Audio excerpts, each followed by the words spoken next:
Sebastian Harlow lifted his phone, smiled at a woman who was not his wife, and typed the words, "She'll never find out. She never does." He hit send while his pregnant wife slept 8 feet away. That was the man. Cold, certain, untouchable. But by sunrise, the bed beside him would be empty, and a single note card would end the only thing his billions could not buy. Before we begin, please subscribe and follow this story all the way to the end. And comment the city you're watching from so I can see how far this story has traveled. The note card was small, white, the kind hotels leave beside a pillow. Sebastian Harlow held it between 2 fingers at 6:47 in the morning, and for the first time in his 41 years of living, his hands would not stop shaking. 4 lines. That was all. He read them once, then again, then a third time because the man who had bent boardrooms, banks, and entire markets to his will could not make 4 short lines mean something other than what they meant. I know about Natalie. I know about the hotel. I am leaving to protect myself and our daughter. Do not look for me. He sat there on the edge of the enormous bed in the penthouse that cost more than most people would earn across 10 lifetimes, and he waited for the feeling he always relied on to arrive. The feeling of control. The certainty that whatever the problem was, he could fix it, buy it, crush it, or outlast it. It did not come. "Sakura," he said out loud, to a room that held no one. His voice sounded strange in the silence, thin. He stood up too fast and had to grip the nightstand. "Sakura," he said again louder, as if the word itself could summon her from the bathroom, from the kitchen, from the terrace where she liked to stand in the mornings, with her hands resting on the curve of her belly. 7 months. She was 7 months pregnant. He walked into the closet. Her side was not empty, and somehow that was worse. She had not taken everything. She had taken only what she needed. A woman fleeing in panic empties drawers. A woman who has planned every step takes exactly what she requires and leaves the rest behind like it never mattered. "No," Sebastian whispered. "No, no, no." He pulled out his phone and called her. It rang twice and went to voicemail. Her voice recorded weeks ago, warm and ordinary. "Hi, you've reached Sakura, leave a message." He hung up and called again. Voicemail. Again. Voicemail. By the 5th call, he was pacing the length of the living room, and his voice had changed into something he did not recognize. "Sakura, it's me. Pick up. Whatever you think you know, it's not. It's not what you think. Okay? Just call me back. Just call me back and we'll talk. Please. Please." He had not said that word to another human being in longer than he could remember. Please was a word for people who needed things. Sebastian Harlow was the person other people said please to. He tried Diane Mercer next, her attorney. "You've reached the office of Mercer and Associates. We are unable to take your call." "Diane, this is Sebastian Harlow. I need to speak with my wife. I know she came to you. I know she's talking to you. Call me back immediately." Immediately. Another word that had always worked. When Sebastian Harlow said immediately, elevators were held, jets were fueled, contracts were rewritten before lunch. He waited. The phone did not ring. He called Diane again an hour later. This time a receptionist answered, polite and utterly immovable. "Mr. Harlow, I'm sorry, but Miss Mercer has instructed us that she cannot discuss any matter with you. Any communication will need to go through counsel." "Counsel? What counsel? I'm her husband." "I understand, sir. I'm not able to say anything further." "Put Diane on the phone. Right now." "I'm sorry, sir. Have a good day." The line went dead. Sebastian stood in the middle of his own home and stared at the phone like it had betrayed him. He had negotiated hostage situations of the corporate kind. He had stared down men who ran countries. And a receptionist had just hung up on him, and there was nothing, absolutely nothing, he could do about it. He tried to think. Think, Sebastian. What do you know? What are the facts? He always came back to facts when everything else failed. Fact. She was gone. Fact. She had gone to Diane, which meant this was legal, which meant it was planned. Fact. She knew about Natalie. He sat down hard on the couch when that one landed, because up until this moment, some part of him had been treating this like a misunderstanding, a wife who had seen something ambiguous and jumped to conclusions. But the note did not say, "I suspect." The note said, "I know." And Sakura, of all people, did not say she knew something unless she could prove it. She was a documentary filmmaker. That was the part everyone forgot when they looked at her, the beautiful, quiet wife of the billionaire. They forgot that she had spent 15 years of her career pointing cameras at people who were lying and waiting patiently for the moment the lie cracked. She did not accuse. She gathered. She built. And when she finally showed you what she had, it was already too late to deny. "Oh God," Sebastian said softly, "how long have you known?" The question hung in the empty room, and it terrified him more than anything else, because the honest answer was that he had no idea. He thought back over the last months, and now with the note in his hand, everything looked different. The way she had stopped asking about his day. He had taken it for the natural quiet of pregnancy, a woman turning inward. The way she had started sleeping in the guest room some nights, saying the baby made her restless. The way she had begun keeping a small notebook that she closed whenever he entered the room. He had noticed all of it, and he had chosen every single time to believe the story that let him keep doing what he was doing. His phone buzzed. His heart leapt. Sakura. It was not Sakura. It was Marcus Deal. His junior partner, the young man he had mentored, promoted, trusted. "Sebastian, we need to talk. There's a situation." "Not now, Marcus." "It's about Natalie Voss." Sebastian's blood went cold. "What did you say?" "There's a reporter asking questions about you and Natalie, about the hotel. Sebastian, they have dates, they have times. Someone gave them a timeline." Sebastian closed his eyes. "Who?" "I don't know, but it's detailed. It's the kind of detail that only comes from someone on the inside." "Someone on the inside." Sebastian's mind flew to his wife and then just as fast away from her. No, Sakura would not go to the press. Sakura protected herself in silence, not in headlines. This was someone else, someone with something to gain. "Handle it," Sebastian said. "Bury it. Do whatever you have to do." "I'm trying, but—" "Marcus, bury it." He hung up before the young man could answer, and the moment he did, a suspicion he could not name curled in his stomach. He pushed it down, one catastrophe at a time. He got dressed. His hands still would not fully cooperate, and he fumbled the buttons of his shirt twice. He kept telling himself that once he was moving, once he was doing something, the old certainty would return. He drove himself, which he never did. He went to the one place he thought he might find answers. Natalie Voss's apartment. She opened the door, and her face told him everything before he said a word. She had been crying. Her eyes were red and swollen, and she looked at him the way you look at a stranger who has done something unforgivable. "You lied to me," Natalie said. "Natalie, listen. You told me you were separated." Her voice cracked. "You told me it was over between you and her. You told me you were sleeping in different rooms because the marriage was already dead." It was complicated. "She's 7 months pregnant, Sebastian." Natalie's hand flew to her mouth. 7 months. That's not a dead marriage. That's a wife. That's a baby. You made me the other woman, and you didn't even have the decency to tell me the truth about what I was. Sebastian reached for her arm. "Let me explain." She stepped back like his touch was fire. "Explain what?" "That you played us both. That while I was falling for you, you were going home to a pregnant woman and letting me believe I wasn't hurting anyone. Do you understand what you did to me? I would never, never have touched a married man with a baby on the way. Never. You knew that. That's why you lied. Natalie, I care about you." "No." She was shaking her head, tears running freely now. "You don't care about anyone but yourself. I see that now. I finally see it." She wiped her face with the back of her hand. "I don't ever want to see you again. If you come here, I'll call the police. If you call me, I'll block you. You are the biggest mistake of my life, and I am going to spend a long time getting you out of it." She stepped back inside and shut the door in his face. He stood in the hallway of her building, a billionaire in a $5,000 coat, and for the first time he understood that he had not just been caught. He had been abandoned. By his wife, by the woman he had cheated with.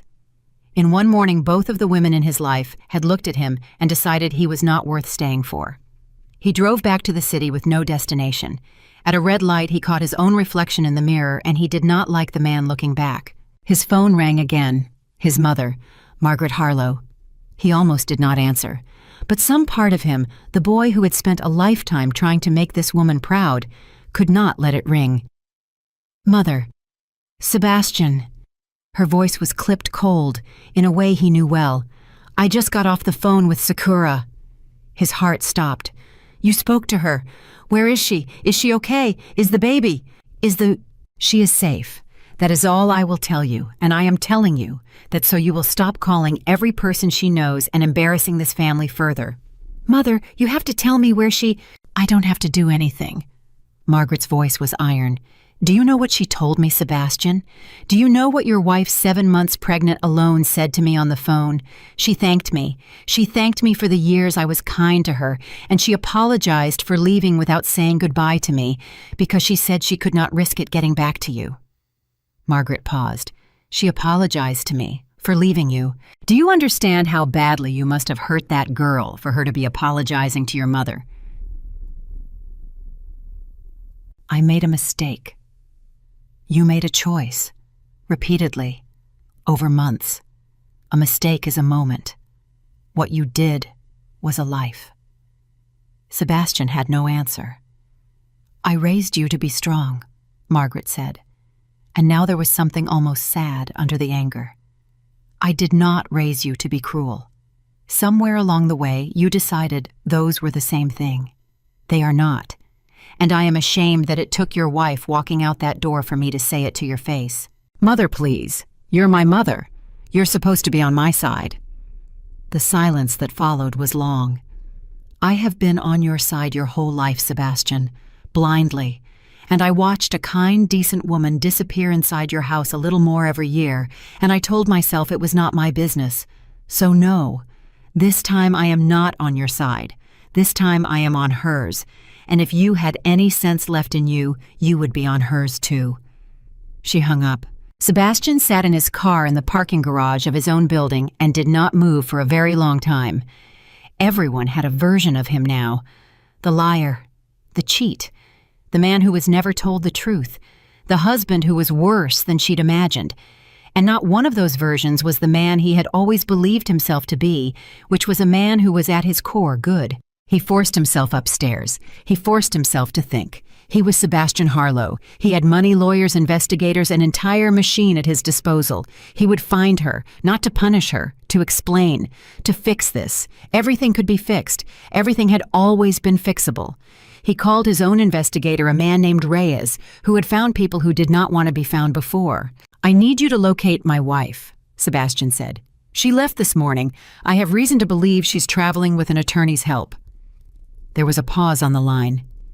"Mr. Harlow," Reyes said carefully, "before you say anything else, I need to tell you something." "What?" "I already received a call this morning from Diane Mercer's office regarding your wife. There's a protective arrangement in place. Legally, if I take this job, I could be exposing myself to serious liability. And frankly, sir, so could you. If a court sees you trying to track down a pregnant woman who has legally distanced herself from you, it will not go well for you. In any custody matter, in anything." Sebastian gripped the phone. "She's my wife. It's my child. I understand.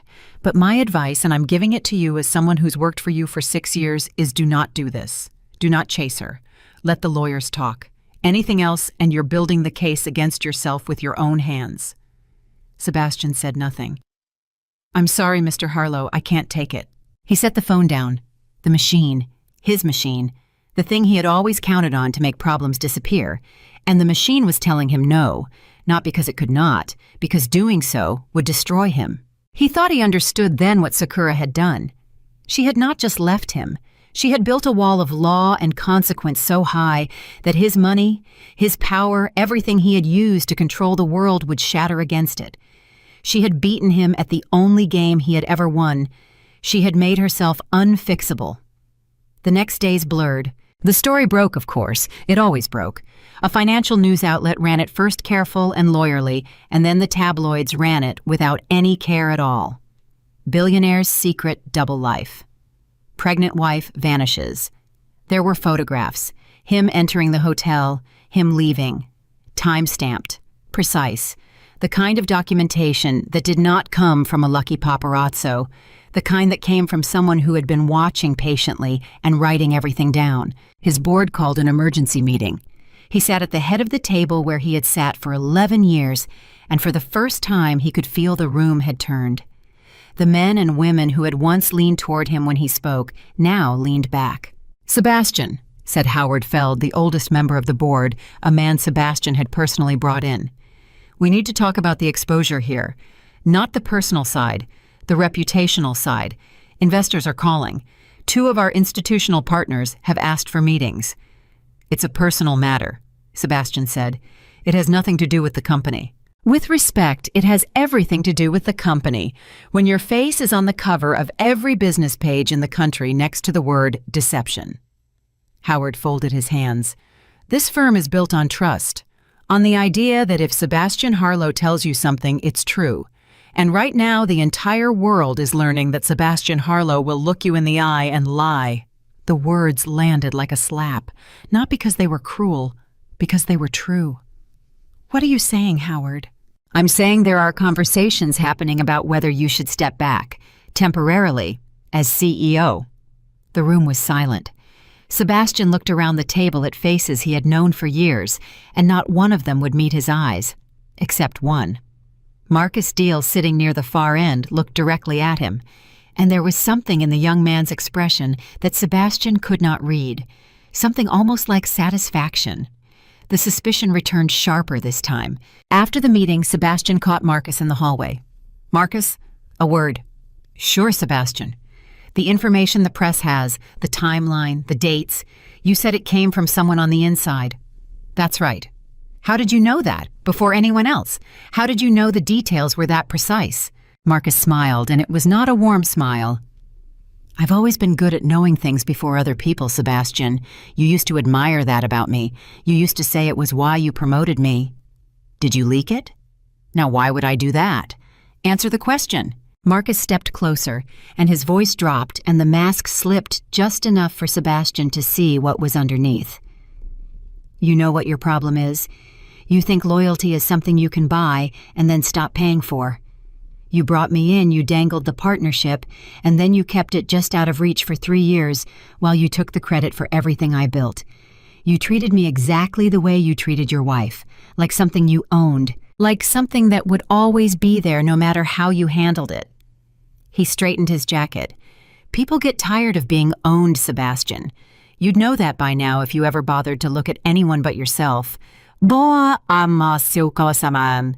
He walked away, leaving Sebastian standing in the hallway with the full understanding at last of how alone he was. That night, Sebastian went home to the empty penthouse and did something he had not done since he was a small boy. He sat on the floor, not on a chair, not on the enormous couch. On the floor with his back against the wall, and he put his head in his hands. He thought about Sakura, not the fact of her leaving, her. The way she laughed at movies that were not funny, the way she filmed strangers on the street and found something beautiful in them, the way early in their marriage, before he had let the Empire eat him alive, she used to fall asleep against his shoulder mid-sentence, and he used to feel for a moment like the luckiest man on earth. When had he stopped feeling that? When had she become a fixture instead of a person? A thing in his house that he assumed would always be there, like the art on the walls, like the view. He had a wife who saw the whole world clearly, who noticed the smallest human truths in strangers, and he had gambled that she would never turn that gift on him. He had been such a fool. His phone buzzed on the floor beside him. A text. From an unknown number. His heart slammed. He grabbed the phone. It was not from Sakura. It was from Diane Mercer's office. A single line. "Mr. Harlow, please do not attempt to contact Ms. Harlow directly. All communication regarding the pregnancy, the birth, and future custody arrangements will go through this office. You will be updated on matters concerning your child through counsel. Please retain your own attorney." He read it 3 times. Your child. Not our child. Your child. As if she had already begun the work of separating what was his from what was hers. He typed a reply. Deleted it. Typed another. Deleted it. What was there to say? Everything he wanted to say was a plea, and pleas went through lawyers now. Finally, he typed only, "Is she healthy? Is the baby healthy, please? I just need to know that." He stared at the screen for 20 minutes. No reply came. He set the phone down and looked at the ceiling of the room he had once been so proud of, the highest, most expensive view in the city, and he understood something that no amount of money had ever taught him. You could own the top of the world and still be at the very bottom of your own life. The next morning he retained an attorney, a good one, the best, and the attorney sat across from him and laid it out plainly. I'm going to be honest with you, Mr. Harlow, because you're paying me to be honest and not to make you feel good. The evidence against you is comprehensive. It's not just the affair. It's documented. Bank records showing corporate accounts used for personal rendezvous. That's not just a marital issue. Depending on how it's characterized, that could be a corporate governance issue. Your wife's counsel has been very careful. She hasn't leaked anything herself. She's stayed clean. She's built a case that makes her look like exactly what she is, a wronged woman who did everything right. I don't want to fight her, Sebastian said quietly. The attorney paused, surprised. You don't? No. I want to see my daughter. I want a relationship with my child. But I don't. I don't want to drag Sakura through a war. She didn't do anything. I did. He rubbed his eyes. Can you make that happen? Can you make it so I'm part of my child's life without turning it into a bloodbath? The attorney studied him for a long moment. That's not usually the conversation I have with men like you, Mr. Harlow. Men like me should have had different conversations a long time ago. Something in the way he said it seemed to shift the attorney's assessment. All right. If cooperation is genuinely what you want, that's actually the strongest position you have. Courts respond well to a father who takes responsibility and doesn't fight the mother. But I have to warn you, it's going to require patience and restraint. Two things that, based on your reputation, you're not exactly known for. Sebastian almost laughed. No, I'm not. Then we'll see what you're made of. Over the following weeks, the empire continued to shake. Sebastian stepped back from his role as CEO, not because the board forced him, but because he did it before they could, standing at the head of that same table and saying the words himself. I'm going to take a leave. This company deserves leadership that isn't a headline. When you need me, I'll be reachable. But I won't be in this seat until I've earned the right to be trusted in it again. It was the first time in the meeting's history that no one argued with him, and the first time that he was not trying to win anything by saying it. Howard Feld caught him afterward. That was unexpected. A lot of things about me are going to be unexpected from now on, Howard, including to me. Marcus Deal was quietly removed from the firm 3 weeks later once the extent of his leaking became clear. Sebastian did not pursue him, did not sue him, did not destroy him, though he easily could have. You're letting him walk, his attorney said, incredulous. After what he did to you. He didn't do anything to me that I didn't do to someone else first, Sebastian said. I taught him that people are things you use. He just learned the lesson better than I meant him to. I'm not going to spend my life punishing him for being a good student. The attorney looked at him strangely again, the way people had started looking at him, as if trying to figure out where the man they had heard so much about had gone. At night alone, Sebastian did the hardest thing. He sat with it. All of it. He did not distract himself with work or women or the 1,000 escapes his money offered. He sat in the quiet, and he let himself feel what he had done, and it was without exaggeration the most painful thing he had ever endured, worse than any loss, because you cannot outmaneuver your own reflection. One night he found something, Sakura's notebook. She had left it behind, tucked in the back of a drawer, either forgotten or he suspected left on purpose. He almost did not open it. It felt like one more violation, but in the end he did, because he needed to understand, and this was the only piece of her he had left.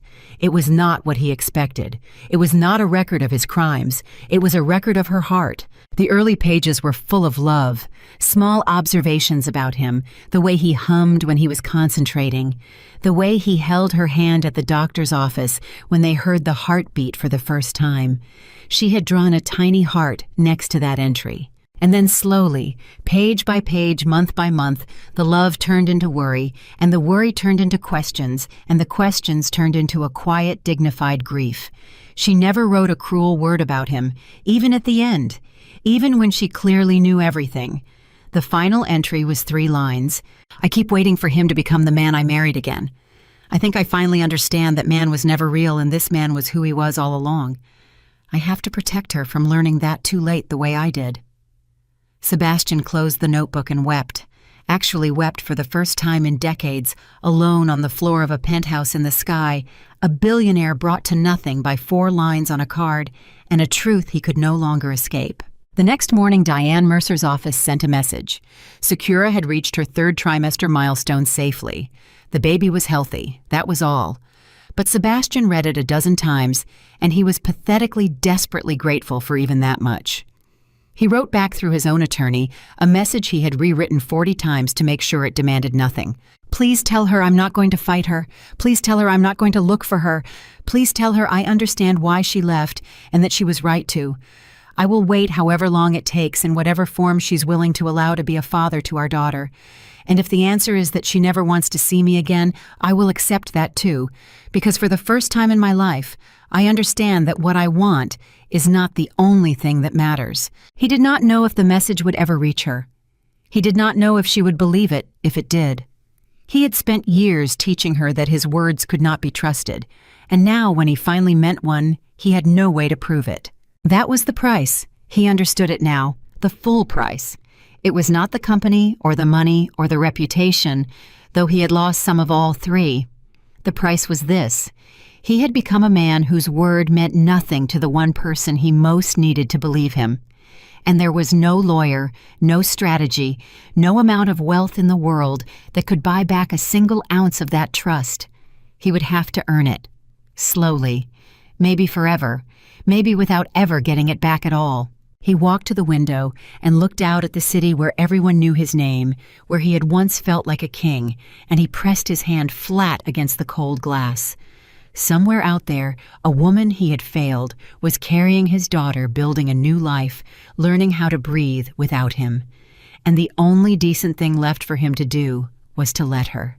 For the first time, Sebastian Harlow wanted to be a better man, not because it would win him anything, but simply because someone he loved deserved to have never known the man he actually was. And that wanting small and quiet and unrewarded was the first honest thing he had felt in years. He did not know that hundreds of miles away in a small house in Vermont, Sakura Harlow was sitting at a window of her own, one hand on the child inside her, reading the message his attorney had forwarded. She read it once, then again, and she did not cry, and she did not soften, and she did not pick up the phone. But she did not throw it away either. She set it in a drawer, and she closed the drawer, and she went back to the life she was building, the one that was finally entirely her own. The distance between them had never been greater, and yet for the first time in a very long time, they were both separately alone, telling themselves the exact same thing, that whatever came next, the truth would have to be part of it. Because the lie was over. The lie was finally completely over. And somewhere in the ruin of everything, Sebastian Harlow had built a smaller, harder, truer thing, was just beginning to take root in a man who had lost everything he thought made him powerful, and was only now far too late discovering what actually did. The drawer stayed closed for exactly 9 days. On the 10th day, Sakura Harlow woke before dawn with a pain that made her sit straight up in bed, both hands going to her belly, and for one terrible moment she thought the baby was coming early, weeks too early, in a rented house, in a town where she knew no one. She breathed the way the classes had taught her slow counting, and the pain eased, and it was only a cramp, a warning, her body telling her to rest. But her hands were shaking, and she was alone. And in that moment of fear, the first person she thought of was Sebastian. She hated that she thought of him. She lay back down and stared at the ceiling and made herself remember why she left going through the list, the way you press on a bruise to make sure it still hurts, to make sure you have not gone soft. The phone flipped face down. The name in the emails, the hotel, the 4 months. She said the facts to herself in the dark until the wanting went quiet. But it did not go all the way quiet. It never did. Her phone buzzed on the nightstand at 6 a.m. She almost ignored it. Then she saw the name. Diane Mercer. Diane, it's early. Is everything okay? Everything's fine, Sakura. I'm sorry to call at this hour, but something came across my desk last night, and I wanted you to hear it from me before you saw it anywhere else. Diane paused. The company is making a move. Harlow Capital. There's going to be a public statement today about Sebastian stepping down as CEO. Sakura sat up slowly. Stepping down. The board forced him out. That's the thing. Diane's voice was careful. They didn't. From what I'm hearing, he did it himself. He stood up in a board meeting and took a leave before they could push him. My contacts say he told the room he wouldn't sit in that chair until he'd earned the right to be trusted in it again. Sakura was silent for a long time. Sakura, you there? I'm here. She closed her eyes. That's not him, Diane. That's not the man I lived with. The man I lived with would have fought that board with everything he had. He would have hired a war room. He would have made half of them disappear. He doesn't step back. He never steps back from anything. I know. That's why I'm telling you. Because I've done this a long time and men like your husband don't change, except sometimes very rarely one of them does. And when that happens, I always tell my clients the same thing. Diane's voice sharpened. Don't let it fool you. A man who realizes he's losing will do a very good impression of a changed man for exactly as long as it takes to get what he wants. And what he wants, Sakura, is you and that baby back under his roof. I know that. Do you? Because I've watched 100 women walk back through a door they swore they'd never open, all because the man on the other side cried real tears one time. The tears are real. That's what nobody understands. The tears are always real. It's the change that isn't. Sakura looked out the window at the pale gray light coming up over the trees. I'm not going back, Diane. Good, keep saying it. Say it until you don't have to convince yourself. They hung up, and Sakura sat on the edge of the bed with her hand on her belly, and she said it out loud to the empty room. I'm not going back. And she was almost sure she meant it. At 9 in the morning, she made herself tea and opened her laptop because Diane had said it would be public, and some part of her needed to see it with her own eyes. And there it was. Harlow Capital announces leadership transition. Sebastian's face, the same face that had been on the cover of every business magazine in the country for a decade, except in this photo, he looked older, tired, human in a way the airbrushed cover shots never allowed. And then at the bottom of the article, a quote from him. I've made mistakes in my personal life that I take full responsibility for.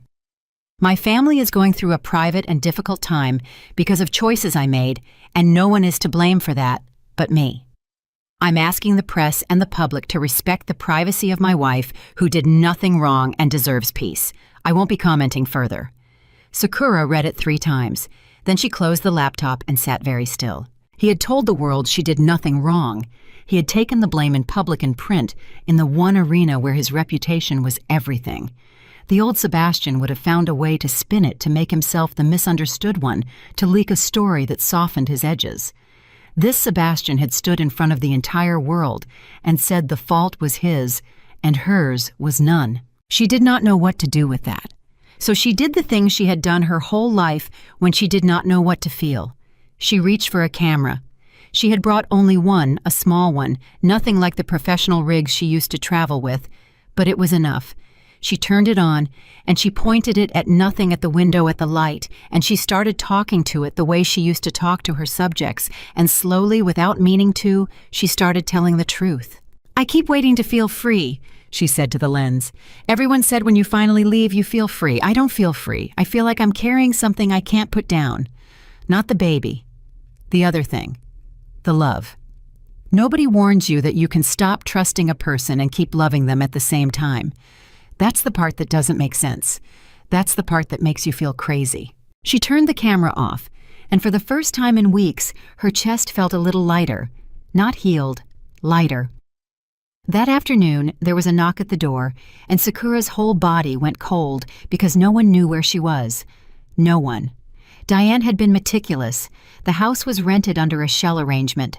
She stood frozen in the middle of the room, one hand protective over her belly, and the knock came again. Sakura. A woman's voice, familiar. Sakura, it's Margaret. It's just me. I'm alone. I swear to you, I'm alone. Sakura's heart pounded. Margaret Harlow, Sebastian's mother. The woman who had watched her disappear inside that marriage for years and never once said a word. She went to the door but did not open it. How did you find me? Diane told me. Only Diane.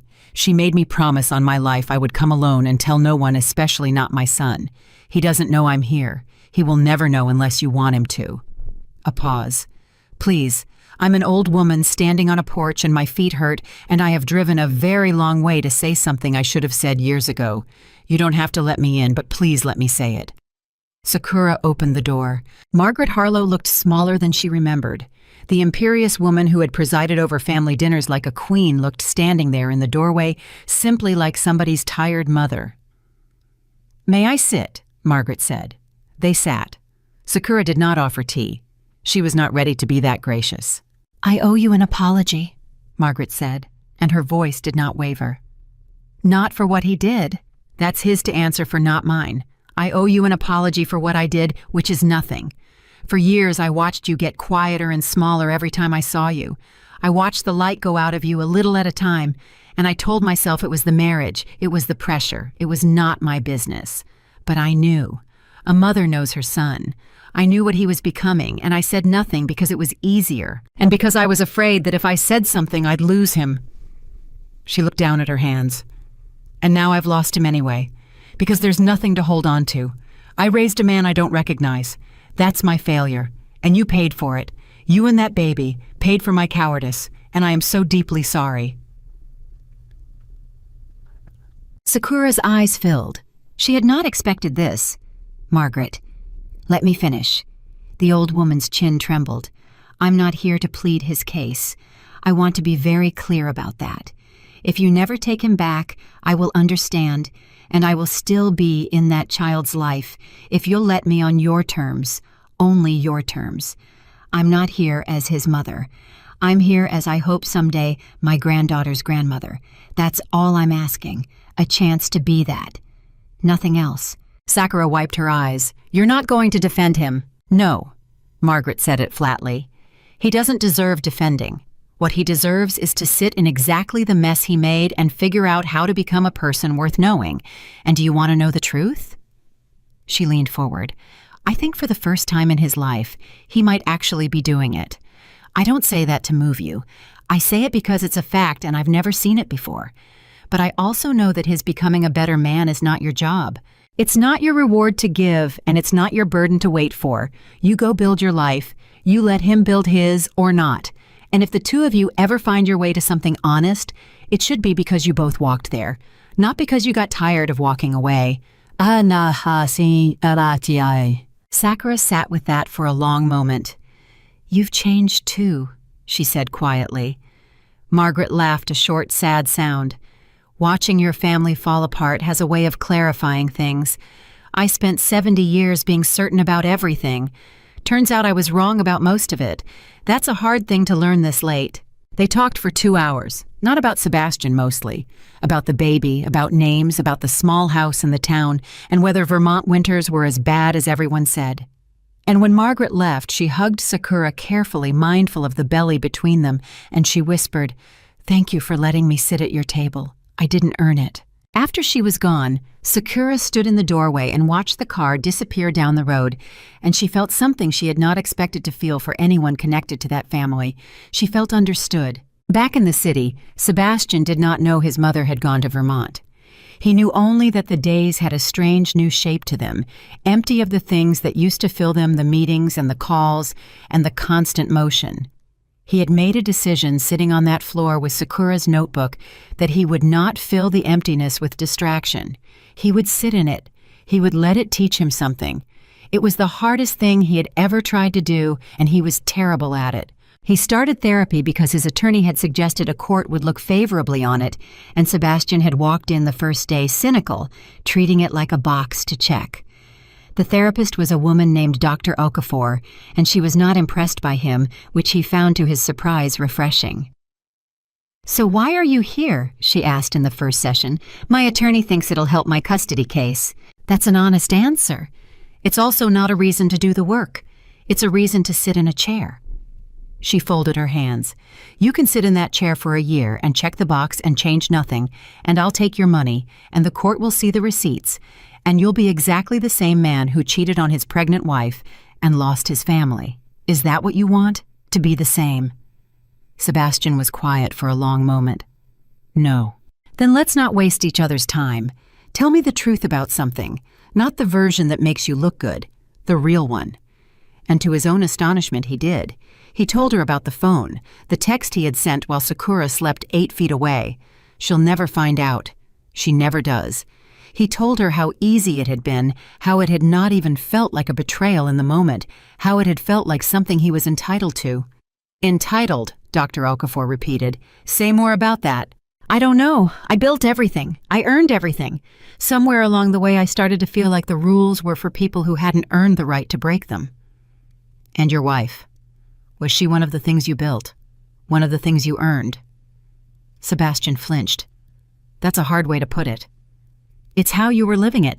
I'm just saying it out loud. He put his head in his hands. Yeah, that's how I was living it. There it is, Dr. Okafor said quietly. That's the first true thing you've said. Hold on to that feeling. Because that feeling, the one you're feeling right now, that shame, that's not the enemy. Most men run from it their whole lives. That's why they never change. The shame is the door. You just have to be willing to walk through it instead of around it. He walked out of that session and sat in his car in the parking lot for an hour. And he did not turn on the radio, and he did not check his phone, and he just let himself feel it. The door. He was standing at the door. Weeks passed. The company stabilized without him, which was its own kind of humbling. It turned out the empire did not need him the way he had always assumed it did.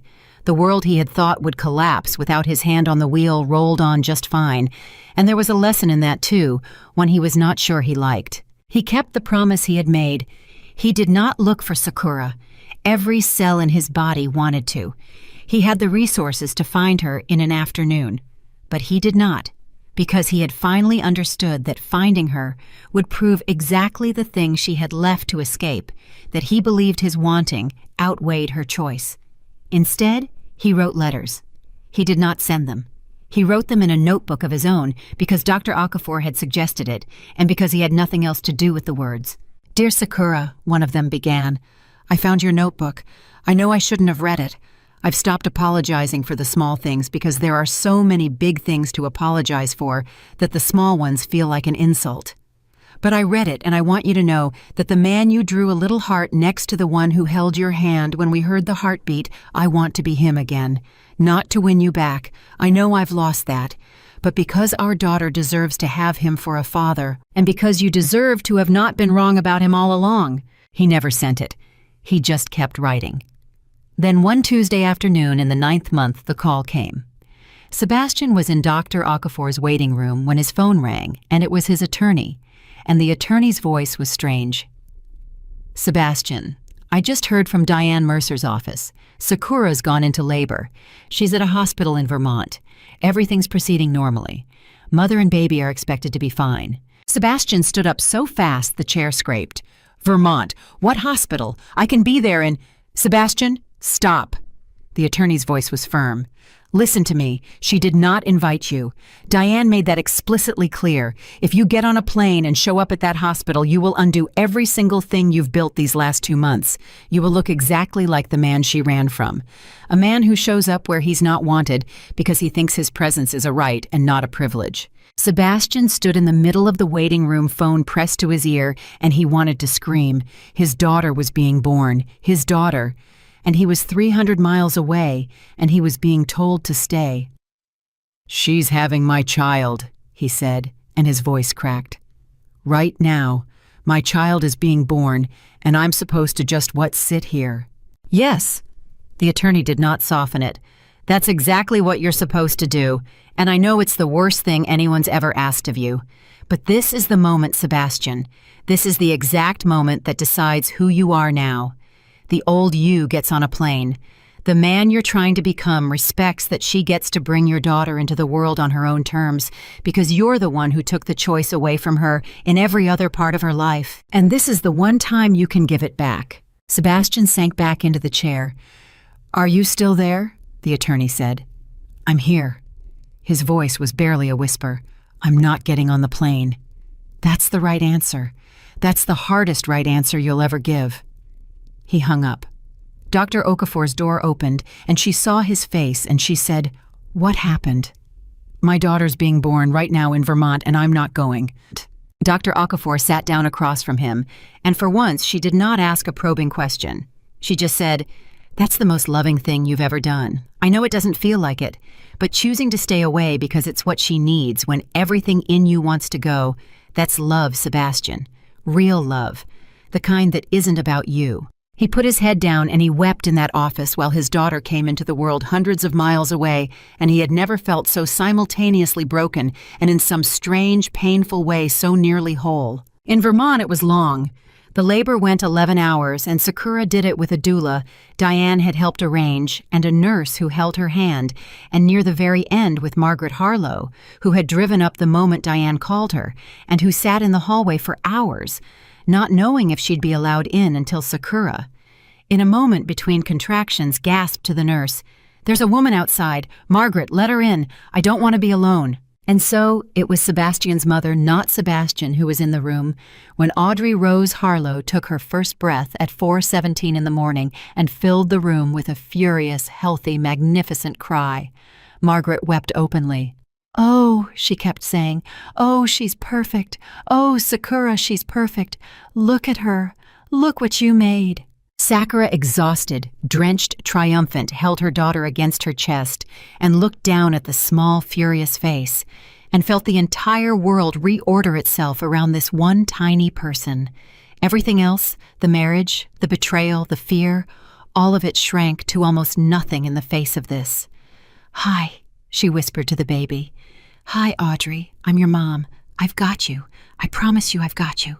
Margaret stood back, giving them the moment, tears streaming down her face, and after a while she said very softly, "Sakura, may I ask you something and you can say no?" "What?" "May I tell him? Just that she's here, just that she's safe and you're both safe, nothing more. He doesn't know I'm here. He doesn't even know I found you. But I think," her voice broke, "I think a man deserves to know his daughter is alive in the world, even a man who lost the right to be there for it. That's not for him. That's for her. Someday she'll want to know he knew." Sakura looked down at Audrey for a long moment. "Tell him," she said finally. "Just that. She's here. She's healthy. Her name is Audrey Rose. Nothing else. And Margaret." She looked up. "Tell him not to come. Tell him I need him to not come. If he means anything, he's been saying let him prove it by staying away when everything in him wants to run to us. That's the only thing I'll believe, not words, that." Margaret nodded. "I'll tell him exactly that." She stepped into the hallway, and she made the call, and 300 miles away, Sebastian Harlow answered on the first ring. "Mother, where are you? I've been calling you all night." "I'm in Vermont, Sebastian." The silence on the line was total. He could barely say it. "You're with her. You're with Sakura." "I've been with her for hours. I got here as fast as I could when Diane called." Margaret's voice was gentle in a way he had rarely heard from her. "Sebastian, you have a daughter. She was born at 4:17 this morning. Her name is Audrey Rose. She's healthy and she's beautiful, and she has a full head of dark hair and a very loud opinion about everything, and your wife is exhausted and strong, and she did it, son. She did it all by herself. And I got to be in the room, and I will be grateful for that for the rest of my life." Sebastian was crying too hard to speak. "Are you there?" Margaret said softly. "I'm here." He could barely get the words out. She's okay. Sakura's okay. And the baby. Audrey. She's okay. They're both perfect." "I want to come," he said, and it came out as a sob. "Mother, I want to come so badly I can't breathe." "I know you do." Margaret's voice was full of tears. "And that's exactly why you can't. She told me to tell you. Those were her words. If you mean anything you've been saying, prove it by staying away when everything in you wants to run to us. She said she won't believe your words. Only that. Only if you can do the hardest thing and stay." Margaret paused. "Sebastian, can you do it? Can you give her this one thing, the choice, the one you took from her and everything else?" And Sebastian Harlow, sitting alone in a penthouse at the top of the world, on the worst and most beautiful morning of his life, said the two hardest words he had ever spoken. "I'll stay." "Say it again. I want to be able to tell her you meant it." "I'll stay, Mother." His voice broke completely. "Tell her I'll stay. Tell her I'm not coming. Tell her congratulations. Tell her she's stronger than I ever knew. Tell her thank you for giving me a daughter, even though I did nothing to deserve one. And tell her I understand now. I finally understand. It was never mine. She was never mine. And I'm not going to spend one more day acting like she was. Margaret closed her eyes and let the tears fall. I'll tell her every word. How is she? Really? How is Sakura really? Margaret looked back through the small window into the room where Sakura was cradling the sleeping newborn against her chest, both of them finally at peace. She's happy, Sebastian, Margaret said. For the first time since I've known her, your wife looks genuinely completely happy. And I think you need to hear that even though it's going to hurt. She's happy, without you, and you have to find a way to be glad about that. Because if you love her, really love her the way you say you're learning to, then her being happy has to be enough. Even if it's not with you, especially if it's not with you. The line was quiet for a long time. It's enough, Sebastian finally said, and something in his voice had changed, had settled into a place of terrible, hard-won acceptance. It has to be, and I'm going to make it enough if it kills me. She deserves to be happy, even if I'm not the reason anymore, especially then. Oh, my son, Margaret whispered. There you are. There's the boy I raised. I thought I'd lost him forever. After they hung up, Sebastian walked to the window and watched the sun come up over the city, and he thought about a baby girl 300 miles away, with a full head of dark hair sleeping against her mother's chest, a daughter he had not seen and might not see for a long time, and possibly not the way he wanted, ever. And he did something he had never done in his entire life, of getting everything he wanted. He let it be enough to simply know she was alive. In Vermont, Margaret came back into the room, and Sakura looked up at her, and she did not have to ask. Margaret's face told her everything. He's not coming, Margaret said. He said, and I'm quoting him exactly because he made me promise, he said, tell her I understand now. It was never mine. She was never mine. And I'm not going to spend one more day acting like she was. Margaret's voice trembled. And then he asked me to tell you he was glad you were happy. He said if he loves you the way he's learning to, then your happiness has to be enough even if it's not with him. He said especially if it's not with him. Sakura looked down at Audrey and something moved through her that she could not name, something that was not forgiveness, not yet, maybe not ever, but was not hatred either. It was the strange, complicated ache of hearing that a person you loved and could not trust had at long last become capable of the one thing you always needed from them, and how it came too late to matter the way it once would have, and how it mattered anyway. He stayed away, she said softly. He stayed away, Margaret confirmed. It nearly killed him, but he did it. Sakura pressed her lips to the top of her daughter's head. Good, she whispered. That's good. And she meant it in two directions at once, the way the truest things always go both ways. Good, because it meant she could trust that he would respect her boundaries. And good in a small, buried place she would not examine too closely for a long time, because it meant the man she had once loved was not entirely gone after all. The days after the birth were a blur of exhaustion and wonder. Sakura learned her daughter's cries, learned the difference between hungry and tired, and simply wanting to be held. Margaret stayed for a week and made herself useful in 100 small ways, and never once mentioned her son unless Sakura brought him up first, which was almost never. And on the day Margaret left to drive back to the city, she held the baby one last time and whispered something to her that Sakura did not hear. And then she hugged Sakura and said, "You saved this family, not by staying, by leaving. You made all of us look at ourselves. I'll never be able to repay that." After Margaret was gone, the house was very quiet, just Sakura and Audrey, and in that quiet, Sakura began slowly to become herself again. She picked up the camera more. She started sleeping through the fragments of night the baby allowed. She reached out to an old colleague about a documentary project, something small she could work on from home, and the colleague was thrilled to hear from her and said, "God, Sakura, we all wondered where you went. It's like you disappeared for 5 years. It's so good to have you back." Back. She had not realized until that word how far away she had gone. And every few weeks through Diane, through the careful channels of law and distance, an update would flow to Sebastian. A photograph sometimes, though rarely. A single line of news. Audrey smiled today. Audrey is sleeping better. Audrey has a tooth coming in. And Sebastian would receive these small mercies and hold them like they were made of gold, and he would write back only ever the same kind of thing, brief, undemanding, warm. Thank you for telling me. I'm so glad she's happy. Please tell Sakura I hope she's well. And he would never ever ask to come. He would never ask for more than he was given. And slowly, so slowly that neither of them could have said when it started, something began to shift. It was not reconciliation. It was nothing so simple or so soon. It was smaller than that. It was the difference between a wall and a door. Sakura had built a wall.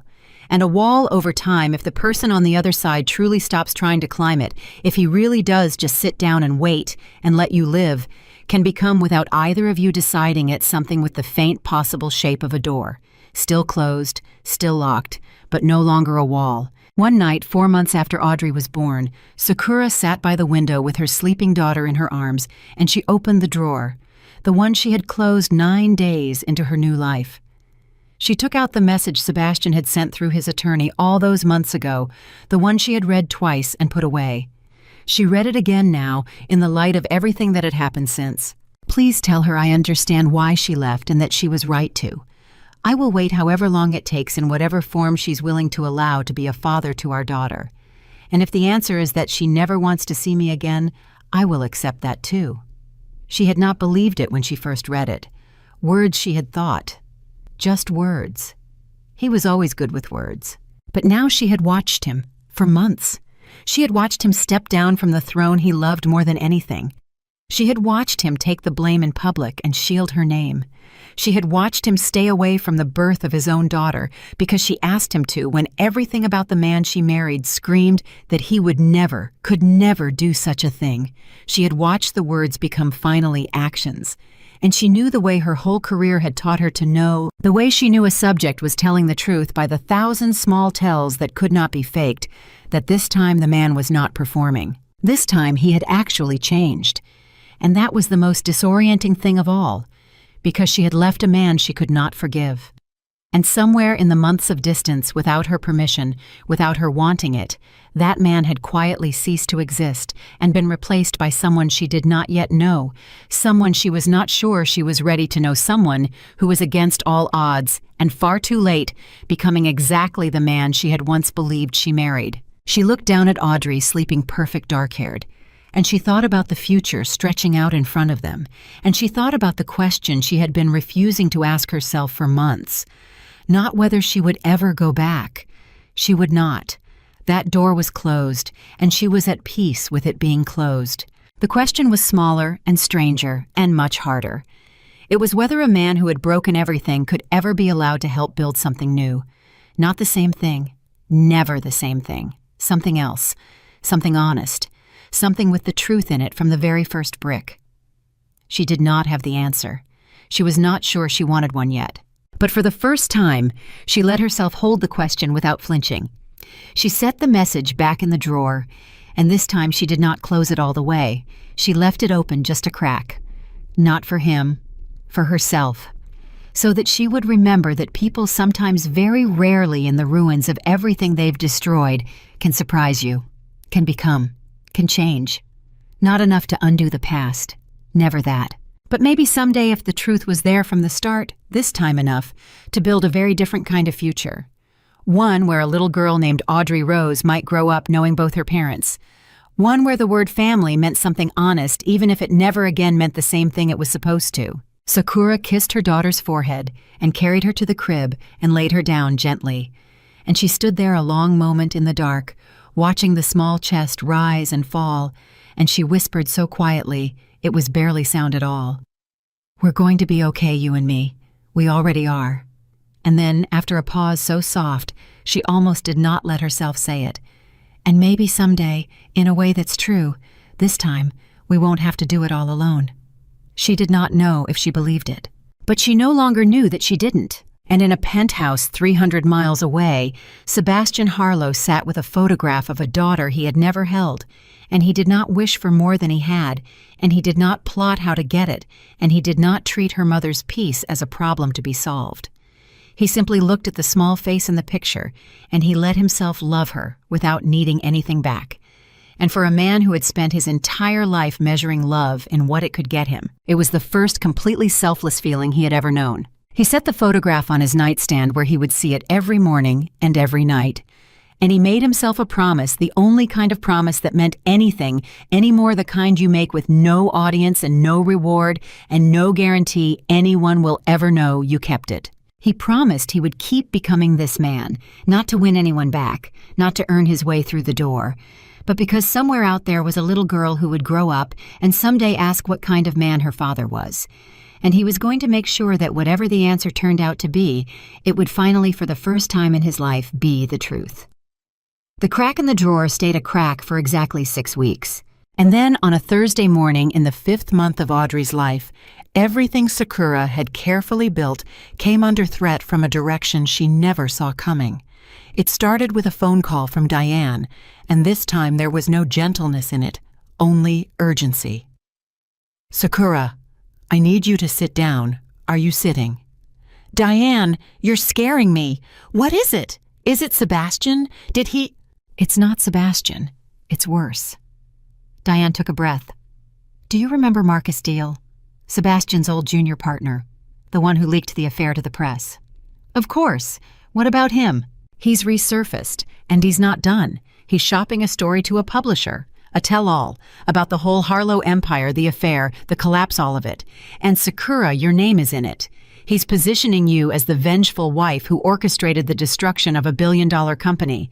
He's claiming you leaked the corporate records yourself, that you planned the whole thing to take Sebastian down and walk away with a fortune." Sakura felt the blood drain from her face. "That's a lie. I never went to the press. I never leaked anything. You know that. You made sure of it. We were so careful." "I know, and that's exactly what makes this dangerous. He's taking your carefulness and twisting it into calculation. He's saying the reason you're so clean, the reason there's no fingerprints on any of it, is because you're a professional. A documentary filmmaker who knows how to build a case and never leave a trace. He's using your own competence against you." Sakura sank onto the couch, her hand going instinctively to the baby monitor on the table, as if to make sure Audrey was still safe, still real, still hers. "Why?" she whispered. "Why would he do this? He doesn't even know me." "Money mostly. A tell-all like this could be worth 7 figures. But there's more to it. He hates Sebastian, genuinely hates him. And he's figured out that the way to hurt Sebastian most isn't to attack him. It's to attack you and the baby. Because he knows everyone knows now that you and Audrey are the only things Sebastian actually cares about anymore." Diane paused. "And here's the part you're not going to like. If this book comes out and paints you as the mastermind, it could affect the custody arrangement. A judge who reads that you manipulated everything could see you very differently. It could give Sebastian side leverage he doesn't even want." Sakura closed her eyes, just when she had found solid ground, just when she had started to breathe again. "What do I do?" "For now, nothing. Say nothing to anyone. Let me work. But Sakura, I have to be honest with you about something else." Diane's voice grew careful. "The best defense against this book, the single most powerful thing that could kill it, would be for Sebastian to publicly refute it. For him to stand up and say unequivocally that his wife did nothing, that he takes full responsibility that Marcus is lying. His word right now carries weight because everyone knows he has no reason to protect you. He's the injured party in the public's eyes. If he defends you, it's devastating to Marcus's story." Sakura understood immediately where this was going, and she hated it. "So you're saying I need his help?" "I'm saying it would help. I'm not saying you have to ask for it. There are other ways, slower, messier. But that's the fastest way to protect you and Audrey." Sakura was quiet for a long time. "I don't want to owe him anything," she finally said. "That's the whole point of everything I've done. I built a life where I don't need him, where I'm not waiting on him to rescue me. And now you're telling me the thing that saves me is him riding in to defend my honor. Do you understand how that feels? It feels like the universe is dragging me right back to being the woman who needs Sebastian Harlow to fix her problems." "I understand completely," Diane said, "and that's why I'm not going to tell you what to do. This is your call, yours alone.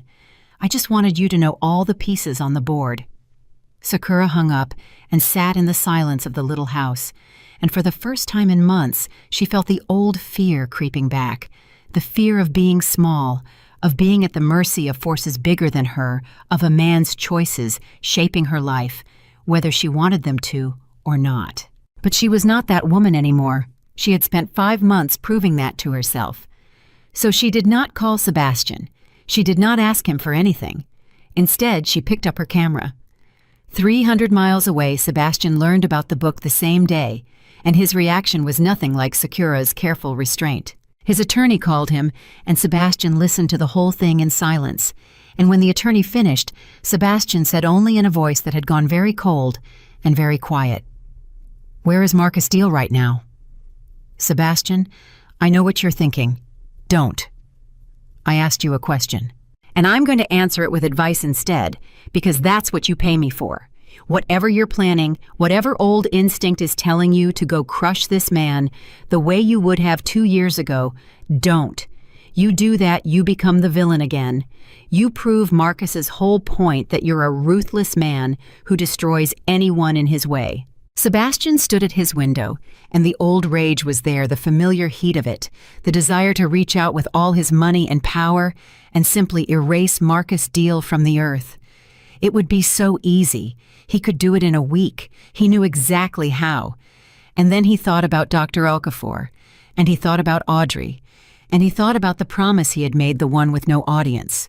"He's going after Sakura," Sebastian said, and his voice cracked slightly. "He's going after Sakura and my daughter, to hurt me. He's using them as weapons against me. Do you understand what that does to me? To sit here and do nothing while he drags her name through the mud for a book advance. I understand it's the hardest thing in the world. But Sebastian, listen to me. There's a difference between protecting her and controlling the situation. The old you would control it. You'd bury Marcus, you'd threaten the publisher, you'd make it all disappear with money and force, and you'd feel powerful doing it. But that's not protecting Sakura. That's protecting your image of yourself as the man who fixes everything. And it's exactly what she left to get away from." Sebastian was quiet.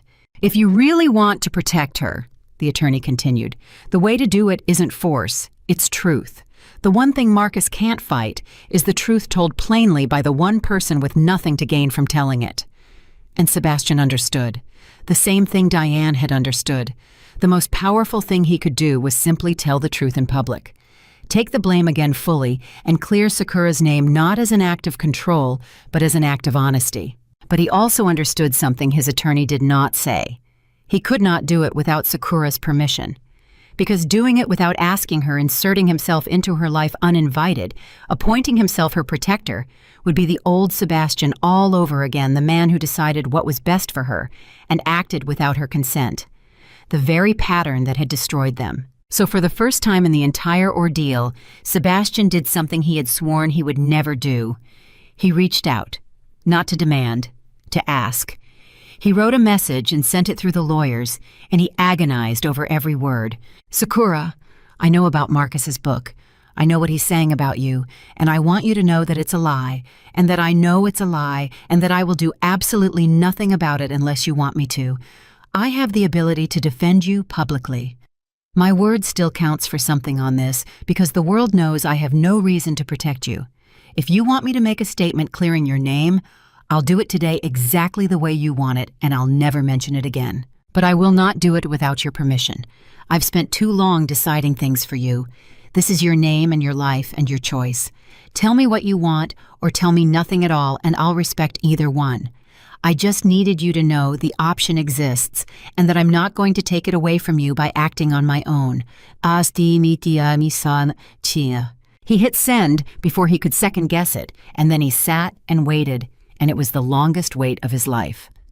In Vermont, Sakura read the message 3 times, and she sat with it for a long time, because it was in its way a kind of test she had not designed, but that revealed everything. The old Sebastian would never have asked. The old Sebastian would have already made the statement, would have already crushed Marcus, would have presented her with a solved problem and expected gratitude. This Sebastian was handing her the choice, was refusing to rescue her without her consent, was in the very structure of his offer, honoring the exact boundaries she had left to establish. She called Diane. He asked me, Sakura said. He didn't act. He asked me.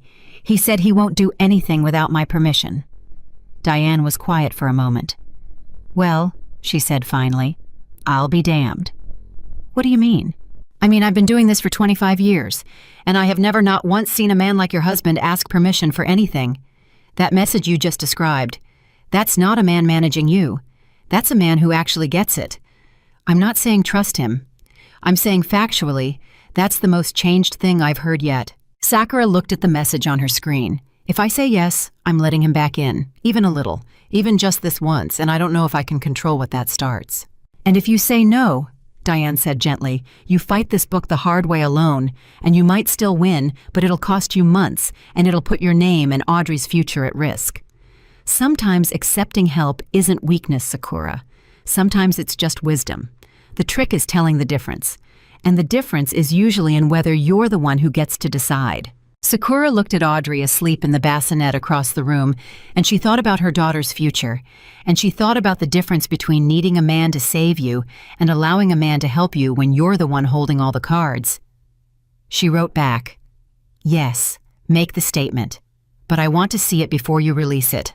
Every word. And Sebastian, thank you for asking. You have no idea what it means that you asked. When Sebastian read those words, thank you for asking, he had to put the phone down and press his hand over his eyes because it was the first kind thing she had said to him in 5 months, and it broke something open in him that he did not know was still capable of breaking.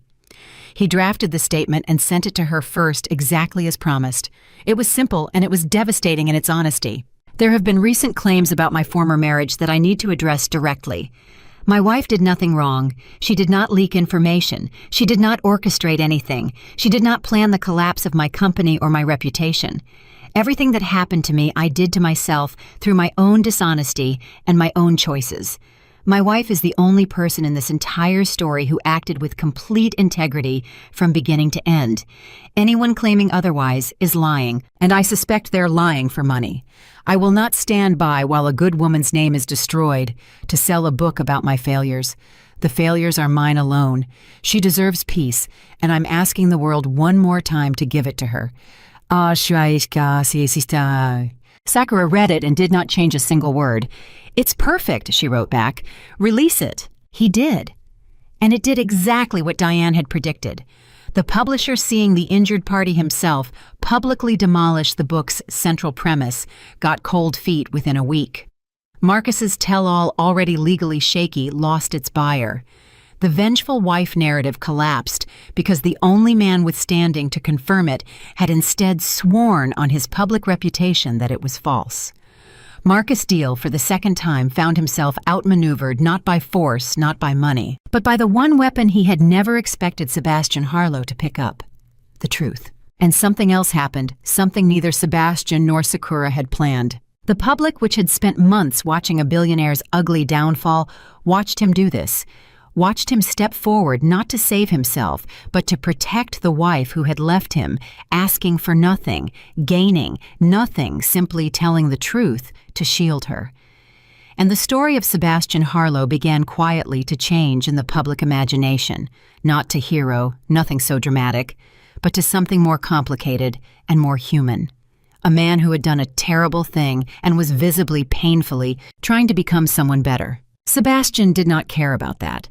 That was the strange part, the part that surprised even him. A year ago, public redemption would have been everything. Now he read the softening headlines and felt nothing, because the only opinion he had come to care about was held by a woman in Vermont who had said 4 words to him, "Thank you for asking," and those 4 words meant more than every headline in the world combined.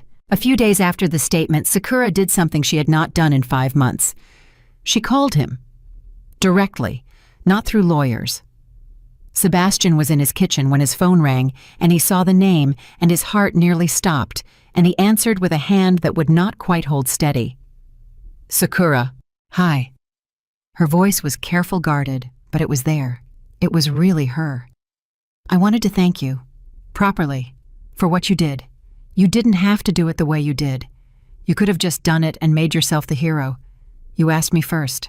I noticed. I'm never going to decide things for you again, Sebastian said quietly. As long as I live, I know it's too late for it to matter the way it should have, but I mean it. I know you do. A pause. That's the strange part. I actually know you do. 6 months ago, I wouldn't have believed a word out of your mouth.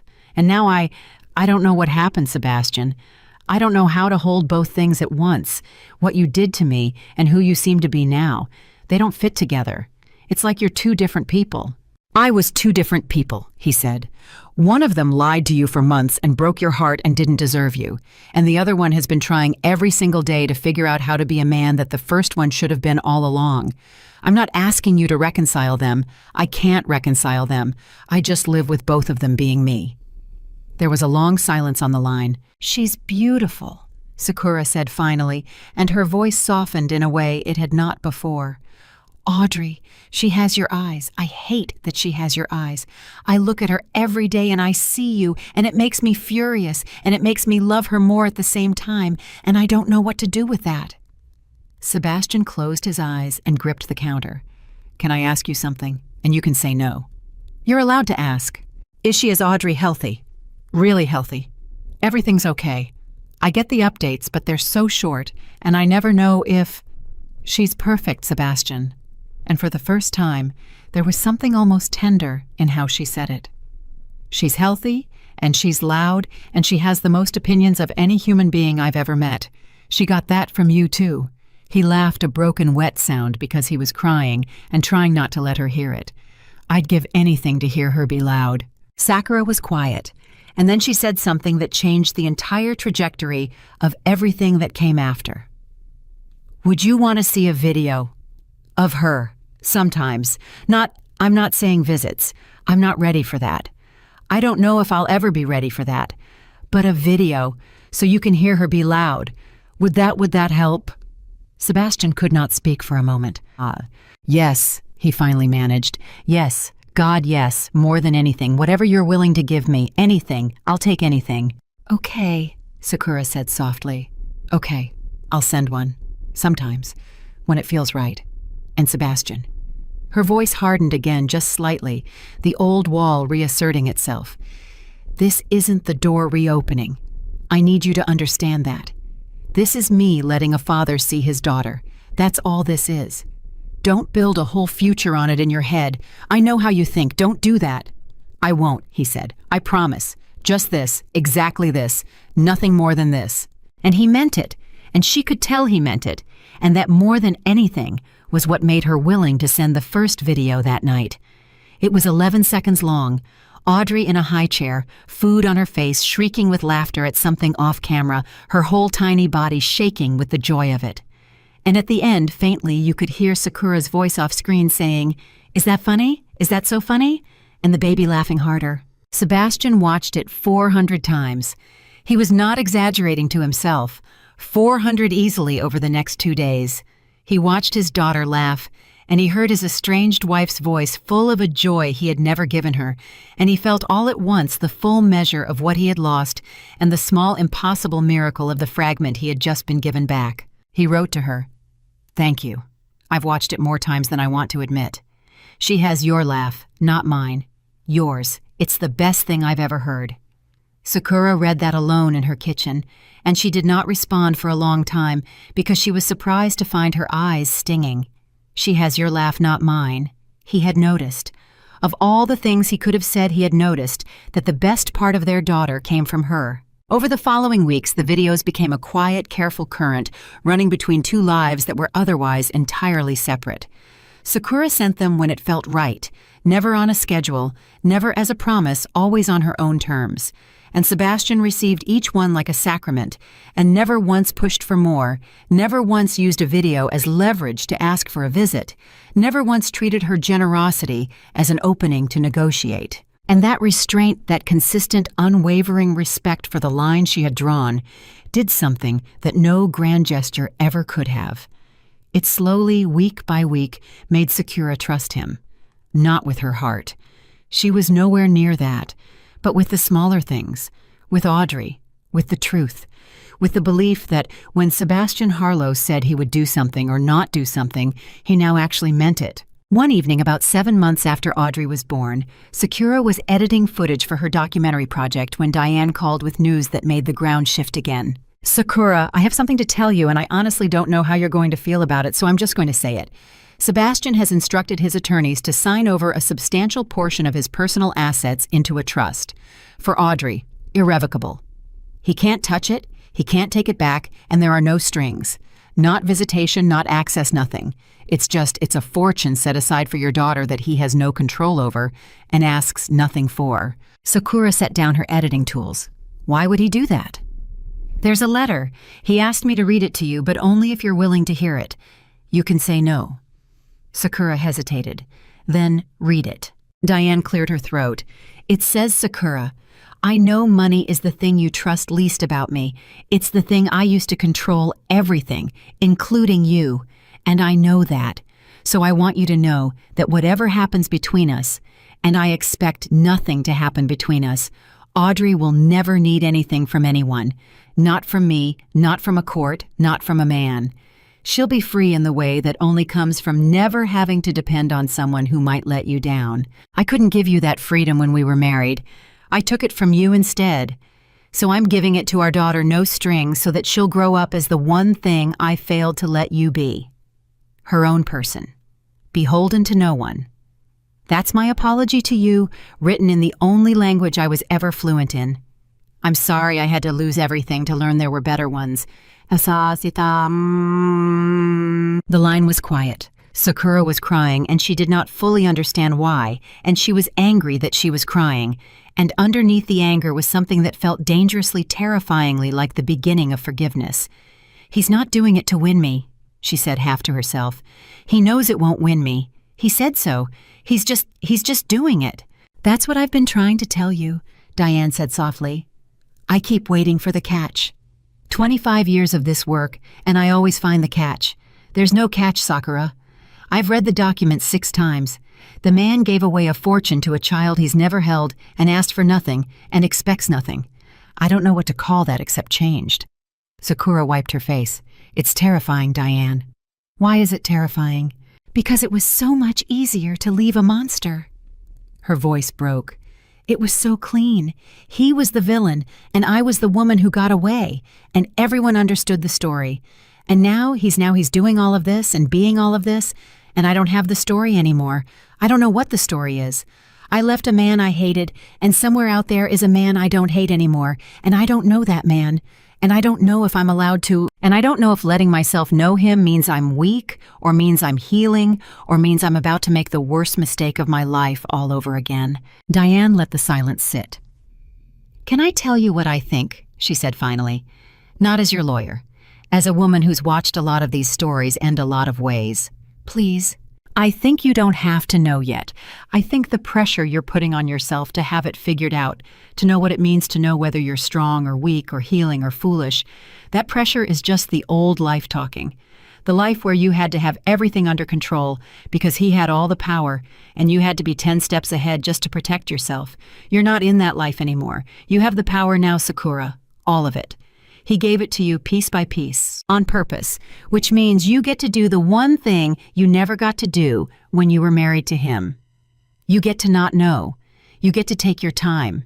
You get to let it unfold at whatever pace feels safe and stop it the second it doesn't, and no one, least of all him, gets a vote. That's not weakness. That's the freedom he says he wants Audrey to have, except you already have it. You took it. 5 months ago you walked out a door and you took it. Sakura sat with that for a long, long time. I get to not know, she repeated quietly. You get to not know, for as long as you want, maybe forever, and it's still a complete life either way. After she hung up, Sakura went and stood over Audrey's crib, watching her daughter sleep, and she thought about the trust and the letter and the videos and the statement that had cleared her name, and the man who had stayed away from his own daughter's birth because she asked him to. And she realized that Diane was right. She had spent 7 months bracing for the moment Sebastian would revert, would show his true face, would prove that the change was a performance. And that moment had never come. Week after week, test after test, he had passed every single one. Not the way a man performs passing a test, but the quiet way a person simply becomes something when no one is grading them and there's no prize at the end. She did not forgive him. That word was still too big, still lodged in her throat. But that night, for the first time, when she thought about Sebastian Harlow, she did not think monster. She did not think villain. She did not think of the phone flipped face down, or the name in the emails, or the 4 months of lies. She thought simply sadly, and with an ache she could no longer pretend was only anger. There is a person there. A real one. Finally. And it came too late to save what we were. But maybe not too late to build something we never got to be. She picked up her camera. She turned it on. She pointed it at her own face in the dim light, the way she did when she needed to find out what she actually felt. "I think I might be starting to forgive him," she told the lens, and her voice shook. "And I'm terrified, because forgiving him doesn't mean going back. I know it doesn't. But it means letting go of the anger. And the anger is the thing that's been holding me up. The anger is my spine. If I put it down, I don't know if I can stand." She wiped her eyes. "But I'm so tired of carrying it. I'm so tired. And she deserves a mother who isn't carrying it. She deserves a mother whose hands are free to hold her." She turned the camera off, and in that small house in Vermont, 7 months into a new life she had built entirely on her own, Sakura Harlow let herself begin very slowly and entirely on her own terms to set the anger down. Not to go back. Never to go back. But to walk forward finally with her hands free. And 300 miles away, a man who had given away a fortune and asked for nothing sat watching an 11-second video of a laughing child for the 400th time, learning at last the thing his entire empire had never been able to teach him. That the deepest kind of having, the only kind that lasts, begins the moment you stop needing to hold on. Setting the anger down turned out to be nothing like she imagined. She had pictured it as a single act, a decision made once and then done. It was not. It was 1,000 small surrenders, and every one of them frightened her, and every one of them left her a little lighter, and every one of them she immediately second-guessed. She would send a video and then panic that she'd sent it. She would read one of his brief, undemanding replies and feel warmth and then feel furious at herself for the warmth. Forgiveness, she was learning, was not a door you walked through. It was a tide. It came in, it went out, and you did not get to control the timing of either. Then, in the 8th month of Audrey's life, the tide went out hard because the past came back with teeth. It was a Saturday morning when Sakura's phone lit up with a number she did not recognize, and against her better judgment, she answered, and a voice she had never heard said, "Is this Sakura Harlow? My name is Natalie Voss. Please don't hang up. I've been trying to work up the courage to call you for almost a year." Sakura went absolutely still. Natalie Voss. The name from the emails. The woman from the hotel. The other woman. The reason or so she had believed for a long time that her marriage had ended. "Why are you calling me?" Sakura said, and her voice came out flat and cold. "Because I need to tell you something, and you deserve to hear it, and I've been a coward about it for too long." Natalie's voice was shaking. "I didn't know. About you. About the baby. I need you to know that. He told me you were separated. He told me the marriage was already over, that you slept in different rooms, that it was just paperwork at that point. I would never, I swear to you on my life, I would never have touched a married man with a pregnant wife. When I found out, when it all came out and I realized you were 7 months pregnant I got sick. Physically sick. I threw up. I have hated myself every single day since." Sakura sat down slowly, one hand pressed to her chest. This was the last conversation on earth she had expected to have. "Why are you telling me this now?" she said. "Because I saw his statement, the one where he cleared your name. And I've been watching from a distance the way everyone has, and I realize that he's telling the truth about everything now. And I thought, if he can finally tell the truth, the least I can do is tell you mine." Natalie's voice broke. "I was a victim of his lies too. That doesn't excuse what I did. I should have looked closer. I should have asked more questions. I let myself believe him because I wanted to believe him. That's on me, but I want you to know that I wasn't the villain in your story. I was just another person he lied to, and I'm so sorry. I'm so incredibly sorry for the part I played, even the part I didn't know I was playing. And Sakura, to her own astonishment, found that she believed her, because it fit. It fit everything she now knew about the man Sebastian had been. Of course he had lied to Natalie too. Of course he had told her the marriage was dead. That was exactly the kind of clean, self-serving lie. The old Sebastian told the lie that let him have what he wanted while feeling like he wasn't really hurting anyone. Natalie had not stolen her husband. Natalie had been handed a fiction and had believed it, the same way Sakura herself had believed 1,000 fictions across the years of their marriage. "You know what the strangest part is?" Sakura said quietly, and something in her had shifted. "For a whole year I hated you. I made you the reason. It was easier to hate a stranger than to sit with the fact that my husband chose to do this. You were the face I put on it. And now you're telling me you were lied to, just like I was, and I believe you, and I don't know what to do with all the hate I've been carrying for you, because it turns out you didn't earn it. He did. It was always him. Every bit of it was him." "I'm so sorry," Natalie whispered again. "Don't." Sakura closed her eyes. "Don't apologize to me anymore. You didn't know. I believe you. We were both just people he used." She took a breath. "How are you now? Are you okay?" There was a stunned silence on the line, as if Natalie had never once imagined the wronged wife would ask after her well-being. I'm getting there," Natalie managed. "Therapy, a lot of therapy. It messed me up, honestly. Not just the affair, the realizing I'd been made into a weapon against a pregnant woman without my consent. That does something to you, but I'm getting there." "Good," Sakura said, and she meant it. "I'm glad, truly. Take care of yourself, Natalie. And thank you for calling. It took courage. It gave me back something I didn't know I needed. It gave me back the truth of who was actually responsible." After she hung up, Sakura sat in the quiet for a long time, and she felt the last piece of the old story fall away. For a year, she had organized her pain around a triangle herself, her husband, the other woman. And now the triangle had collapsed into a single point. There was no other woman, not really. There was only a man who had lied to everyone and the wreckage of the people who had believed him. Natalie was not her enemy. Natalie was her mirror. That evening, she did something she had not planned to do. She called Sebastian, and this time she did not thank him. And she did not ask about Audrey. This time her voice was hard. "Natalie called me today." The silence on the other end was absolute. "Sakura." His voice had gone careful braced. "Whatever she told you." "She told me the truth. That you lied to her too.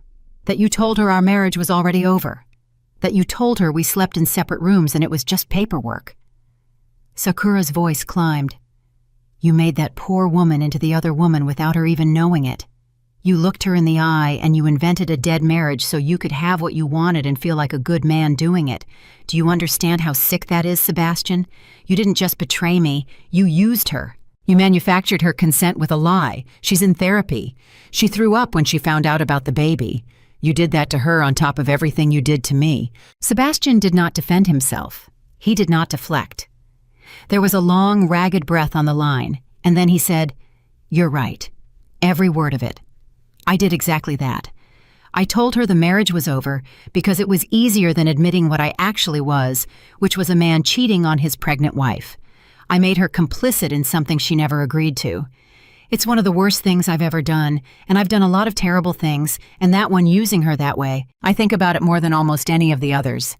"Then why haven't you apologized to her?" Sakura demanded. "Because I didn't think I had the right to contact her. She told me she never wanted to hear from me again, and I've spent this whole year learning to respect it when someone tells me to stay away." A pause. Do you think she'd want an apology? A real one? I'll write it today if you think it would help her. Not to make myself feel better. For her. But I won't reach out if it would just reopen a wound. You know her situation now better than I do. What do you think I should do?" And there it was again. The asking, the refusal to act on his own judgment of what was best for someone else. Even in this, even with the woman he had wronged in a completely separate way, he was deferring to Sakura's read of the situation, subordinating his own instinct to hers. Sakura closed her eyes. "I think," she said slowly, "you should write it and send it to me first, and I'll decide whether to pass it to her. Because she's fragile right now, and I'm not going to let you insert yourself back into her life without knowing it's actually going to help her. But if it's a real apology, a true one, I think she might need to hear it. I think she's been waiting a year for someone to tell her it wasn't her fault. Okay, Sebastian said. I'll have it to you tonight. He did. And it was a true one, and Sakura read it twice and she cried at parts of it, and then she called Natalie and read it to her over the phone, and Natalie cried too, and something that had been festering in two women for a year began at last to heal. And a strange thing happened in the aftermath of that. Sakura and Natalie stayed in touch, not as friends exactly, that would have been too strange, but as two survivors of the same disaster, checking in on each other, occasionally understanding each other in a way no one else in their lives ever could. And every time Sakura spoke to Natalie, she was reminded of the truth she had learned, that the man they were both recovering from no longer existed. And the man who existed now had written a stranger a letter that made her weep with relief, asking nothing in return. The tide, which had gone out so hard when Natalie first called, came back in, and it came in higher than before. By the 9th month, the videos had become something more. Sakura began sometimes to send them live. A video call brief, always on her terms, always ended the moment she felt the need to end it, where Sebastian could see Audrey in real time, could talk to her, could watch her react to the sound of his voice through a screen. The first time Audrey was 10 months old, and she looked at the phone and at the strange man's face on it, and she smiled a big, gummy, delighted smile, and reached for the screen, and Sebastian had to end the call because he was crying too hard to speak. He called Sakura back a few minutes later, composed himself, and said, "I'm sorry, I couldn't." She smiled at me. She doesn't even know who I am, and she smiled at me. She smiles at everyone, Sakura said, but there was no cruelty in it, only a gentle honesty. She's a friendly baby. Don't read too much into it. I know she does, He couldn't finish. I know, Sakura said softly. I know. And in that exchange, in that simple, I know passing back and forth between two people who had spent a year unable to say anything gentle to each other, something crossed a threshold. They were without either of them naming it becoming something, not a couple, not even friends, but co-parents in the truest sense.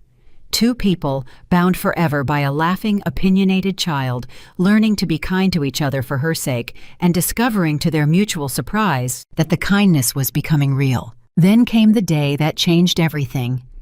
It was a Tuesday in the 10th month, and Sakura called Sebastian, and her voice was different, tight, frightened in a way he had not heard since the earliest days.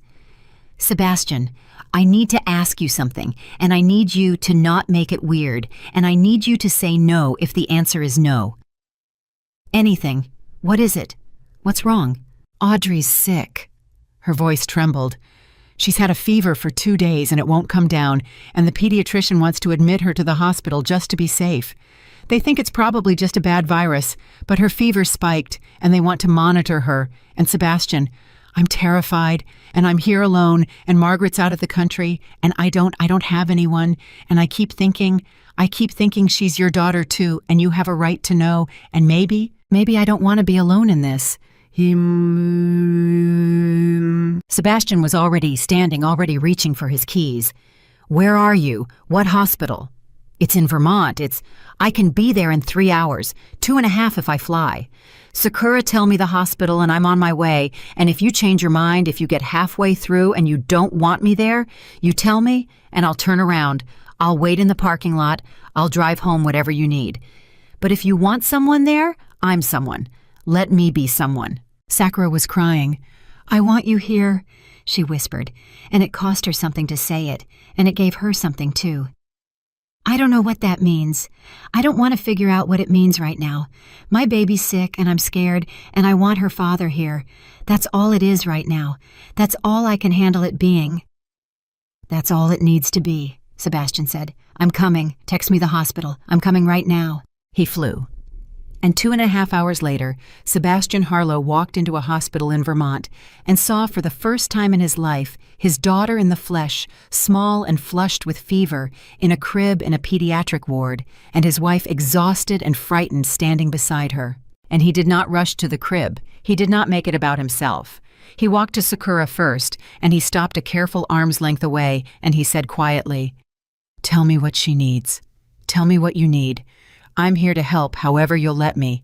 I'm not here to take over. Just tell me where to stand." Sakura looked at him, this man she had married and left and hated, and slowly against every instinct begun to trust again, standing in a hospital doorway asking permission to help with his own sick child, and something in her simply gave way. "Just," she said, her voice breaking, "just be here. Just stand next to me. I'm so tired of being scared alone." And so he stood next to her, all night. He did not hold Audrey because Audrey did not know him and was sick and wanted only her mother, and Sebastian understood that completely and did not push.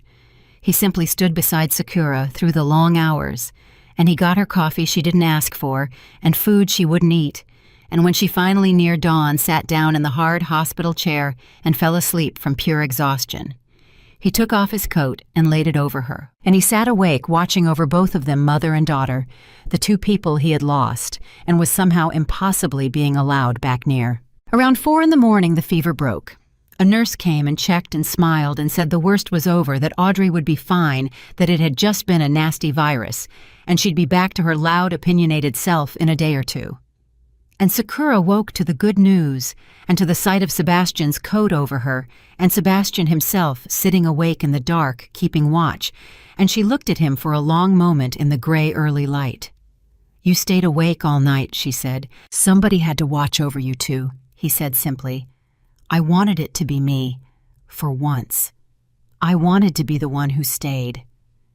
And Sakura in that hospital room with her daughter's fever broken and her husband's coat around her shoulders and a year of pain and betrayal and slow agonizing repair behind them felt the tide come in so high it covered everything.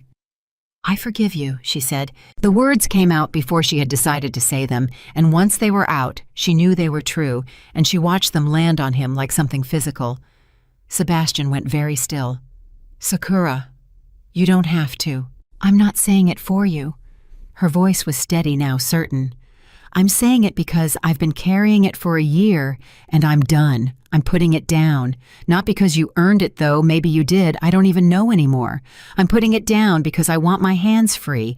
I've wanted my hands free for months, and I was too scared. And last night I watched you stand in a doorway and ask permission to help your own sick child, and I thought the man who did those things to me is gone. He's just gone. And I'm not going to spend my life being angry at a ghost." Her eyes filled. "I forgive you, Sebastian. It doesn't mean we're getting back together. I need you to hear that clearly. It doesn't mean that. It just means I'm free, finally. It means I get to stop hating you and just let you be Audrey's dad and let myself be at peace." Sebastian was weeping openly now, quietly in the gray dawn of the hospital room. "Thank you," he whispered. "I don't deserve it. But thank you. I'll spend the rest of my life trying to be worth it, not to get you back, just to be worth having been forgiven." They sat together as the sun came up, not touching a careful distance still between them, but a different distance than before. The distance between two people who have chosen finally to stop being at war. And when Audrey woke cranky and hungry and blessedly loudly herself, Sakura lifted her from the crib and held her, and then she did something she had not planned. Something that surprised them both. She turned to Sebastian and said, "Do you want to hold her?" Sebastian's whole body went rigid. "Are you sure? She doesn't know me. She might—" "Do you want to hold your daughter, Sebastian?" "More than anything in the world." And Sakura placed Audrey into his arms carefully, showing him how to support her head, even though he clearly already knew, and Sebastian Harlow held his daughter for the first time in the 11th month of her life. And Audrey looked up at this strange man's tear-streaked face, and she did not cry. She studied him with the frank, open curiosity of a baby, reached up and grabbed his nose and made a delighted sound. And Sebastian laughed through his tears, and Sakura, watching, felt something she had not felt in over a year. She felt like maybe, just maybe, in a completely different shape than the one she'd started with, in a form she never could have imagined, something good might actually be possible. Not the old life, never the old life. That was ash, and it deserved to be ash. But something new, something built on the far side of the truth, something honest from the first brick. "She likes you," Sakura said softly. She grabbed my nose. Sebastian said, wonder in his voice, cradling the baby like she was made of light. That means she likes you. Sakura smiled, and it was a real smile, the first real smile she had given him in longer than either of them could count. Trust me, I'm her mother. I know. They stayed in that hospital room together as the morning brightened, a family that was not a family in any shape a stranger would recognize, but was becoming molecule by molecule, day by day, choice by choice, something that might one day deserve the word. And when the hospital finally discharged Audrey that afternoon, Sebastian carried the diaper bag to the car and did not ask to come home with them, did not push for a single thing beyond what he'd been given, simply buckled the car seat when Sakura asked him to and stepped back. Thank you for letting me be here, he said. I know what it cost you to make that call. I'll never forget it. Drive safe. Text me when you're home so I know she's okay. And Sakura, standing beside her car with her recovering daughter and her transformed husband and a forgiveness she had never expected to give, looked at him and said the thing that changed the shape of everything that would come after. Sebastian, would you want to come see her sometime? In Vermont? I'm not saying I don't know what I'm saying. But she should know her father, really know him, not through a screen. Would you want that? Sebastian looked at her like she had handed him the entire world, and then, because he had learned the most important lesson of his life, he did not grab it greedily, did not overwhelm her with yes, did not do a single thing to make her regret the offer. He said simply, I would want that more than I've ever wanted anything, whenever you're ready, only when you're ready. And if you change your mind, that's okay too. I'm not going anywhere. I've learned how to wait. And that answer, that patient, unhungry, respectful answer, was what told Sakura she had been right to ask. She got in her car. She drove her daughter home through the Vermont afternoon. And somewhere behind her, a man who had once owned the top of the world stood in a hospital parking lot, having held his daughter for the first time and been offered at long last a place in her life. And he did not celebrate, and he did not scheme, and he did not for 1 second take it for granted. He just stood there in the ordinary daylight, an ordinary man now learning the thing he would spend the rest of his life being grateful he'd finally understood. That everything worth having is given, never taken. And that the giving, when it finally comes, is worth every single thing you had to lose to become someone worth giving to. The offer to come to Vermont sat between them for 3 weeks before either of them acted on it. Sebastian did not push. That was the thing that finally undid the last of Sakura's defenses, more than the trust, more than the letter, more than the night in the hospital. He had been handed the one thing he wanted most in the world, an open door to his daughter, and he did not walk through it uninvited. He waited. He let her set the date. And when she finally texted him a simple message that said, Saturday, come at noon, just for the afternoon, we'll see how it goes. He texted back and like, thank you. I'll be there at noon exactly. I'll leave whenever you say. This is your home and your rules. He arrived at noon exactly, not 1 minute early, which would have felt like eagerness pressing against her boundary, and not 1 minute late. And when Sakura opened the door holding Audrey on her hip, she saw a man she almost did not recognize, not because he had changed physically, but because the thing that had always radiated off Sebastian Harlow, the entitlement, the certainty that every room belonged to him the moment he entered it, was simply gone. He stood on her porch like a guest, like someone grateful to be let in at all. Hi, he said. Thank you for having me. Come in, Sakura said. She just woke up from her nap. She's in a good mood. It's a good time. And so Sebastian Harlow entered the small Vermont house where his wife had rebuilt her life without him, and he did not comment on how modest it was. Compared to the penthouse, did not offer to buy her something bigger, did not do a single thing to remind her of the world she had walked away from. He sat on the floor because that was where Audrey was, and he let his daughter come to him at her own pace, and within an hour she was climbing into his lap and grabbing his nose and shrieking with the particular delight she reserved for people she had decided were hers. Sakura watched from the couch, and she felt the strangest thing. She felt safe. Not the brittle, guarded safety she had built for herself over the past year, the safety of walls and lawyers and distance. A different kind. The kind that comes not from keeping someone out, but from discovering they can be let in without costing you everything. The afternoon stretched. Noon became 3, became 5, and around dinner time, Audrey, tired and cranky, did something that startled them both. She reached for Sebastian, not Sakura, when she wanted to be held and settled against his chest, and fell asleep there, her small hand curled in his shirt. Sebastian sat frozen, terrified to move, terrified to break the moment tears standing in his eyes, and he looked at Sakura with an expression of such raw wonder that she had to look away. "She fell asleep on me," he whispered. "I can see that," Sakura said, and her own voice was thick. "What do I do?" "Nothing. You just hold her. That's the whole job. You just hold her and don't let go." And Sebastian held his sleeping daughter and did not let go. And Sakura watched the man she had once run from in the dark of a winter morning cradle their child as the light faded, and she thought about how impossibly far they had traveled to arrive at this ordinary, unremarkable, miraculous moment. A father holding his sleeping daughter in a quiet house. That was the first visit. There were more. They came slowly on Sakura's schedule always, every second or third weekend at first, then more often. Sebastian never asked for more than he was given. And precisely because he never asked, Sakura kept giving more. It was the great irony of the man's whole transformation. When he had grasped for everything, he had lost it all. Now that he grasped for nothing, things kept quietly finding their way back into his hands. 6 months into the visits, Audrey said her first word. It was not mama, which broke Sakura's heart a little and made her laugh at the same time. It was not Dada either. It was of all things no delivered with tremendous conviction while pointing at a vegetable she did not wish to eat, and both her parents, who happened to both be present that day, burst out laughing at exactly the same moment, and their eyes met over their daughter's stubborn little head. And something passed between them that neither of them was ready to name. Because here was the thing Sakura had not planned for, had actively guarded against, had told Diane and told Natalie, and told the camera she would never allow.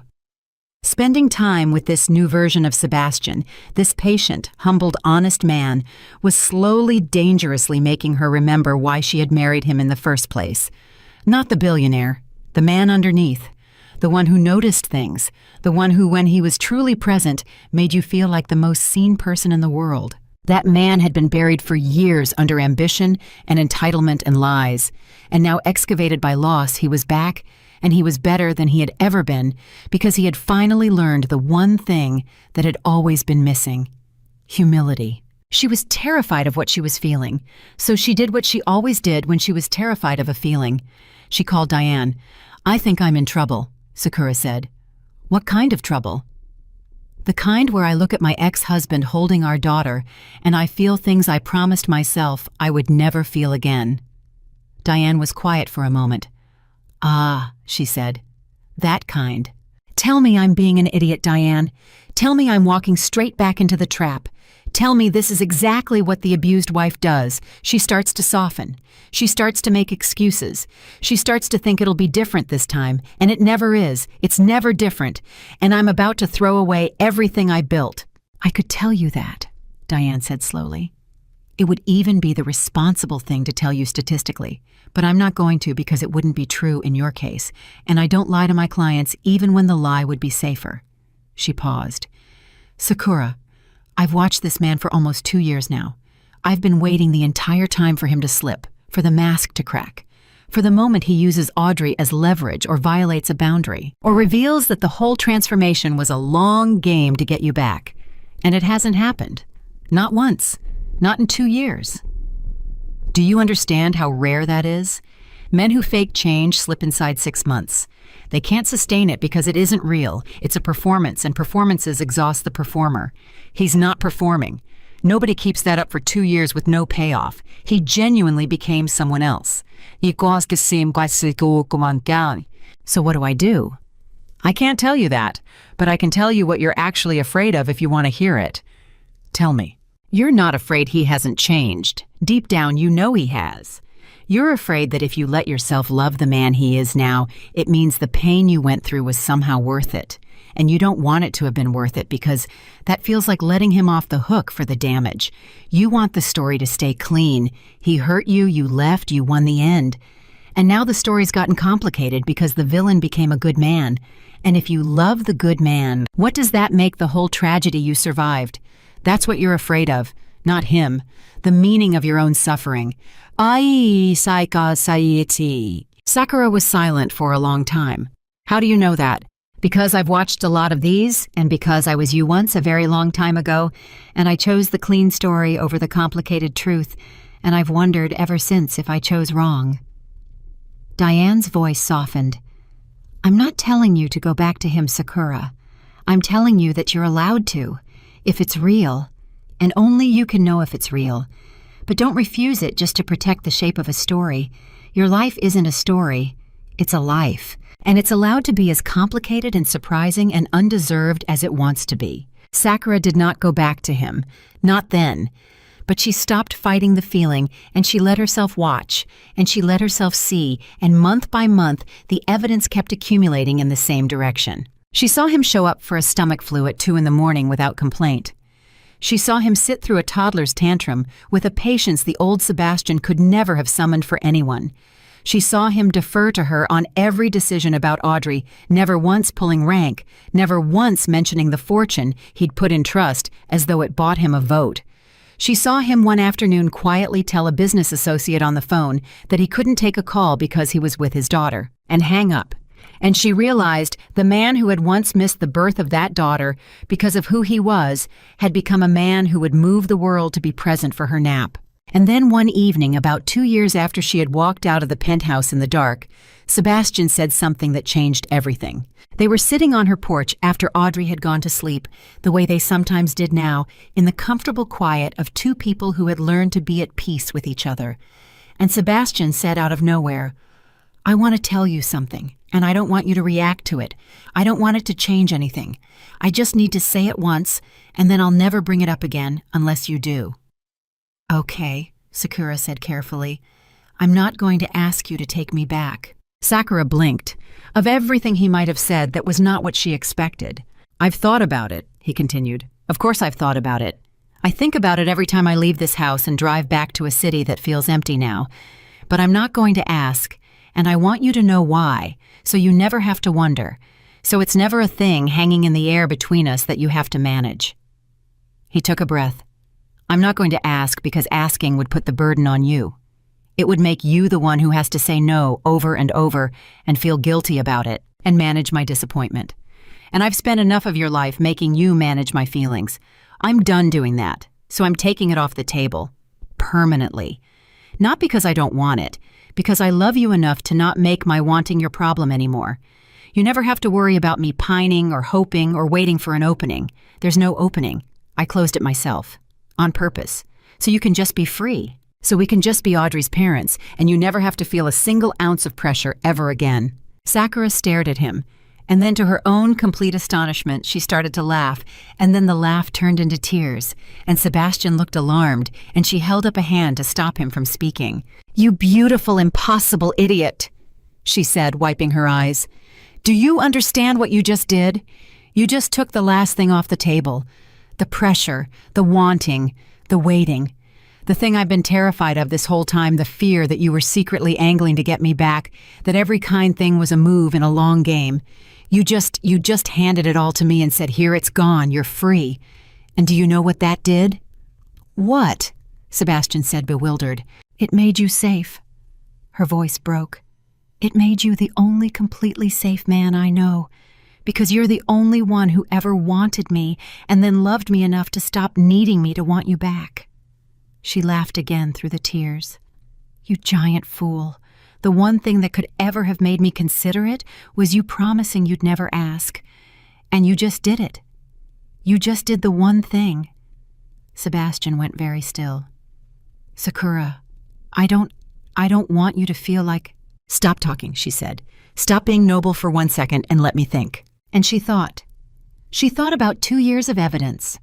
She thought about a man who gave away a fortune and asked for nothing, who stayed away from a birth because she asked him to, who cleared her name and expected no reward, who wrote a stranger a letter that made her weep, who held a sleeping child like she was made of light, who had just moments ago given up the very thing he wanted most in the world, simply to make sure she never felt pressured to give it to him. And she thought about the fear Diane had named, the fear that loving the man he'd become would mean her suffering had been worth it.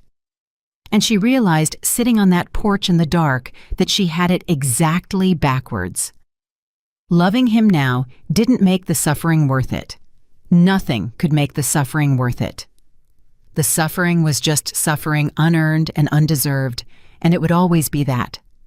But refusing to love him now, refusing the good that had grown out of the ashes, purely to keep the tragedy clean, that would make the suffering pointless on top of unearned. At least this way, something true had grown from it. At least this way the pain had produced a person worth knowing, and a daughter with two parents who loved her, and a version of both of them that was better than who they'd been before.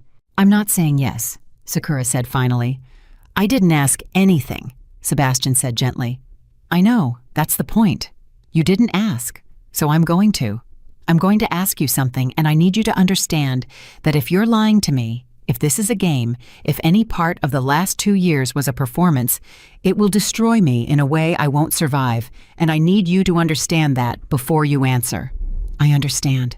If I let you back into my life, not tomorrow, not fast, slowly, carefully, with every wall still standing until you prove brick by brick that it can come down, if I did that, would you be able to live with how slow it would have to be? With me never fully trusting you for years, maybe. With me flinching sometimes. With me needing to check things and ask questions, and never being the woman I was before because that woman is gone, and she's not coming back. Could you love the woman I am now? The guarded one, the one who left you, the one who will never again be soft the way I used to be? Or do you only love the memory of who I was?" Sebastian looked at her, and his eyes were full, and he did not answer quickly, because he had learned that the important answers should never come quickly. "The woman you were before," he said slowly, "was someone I didn't deserve, and didn't protect, and slowly destroyed.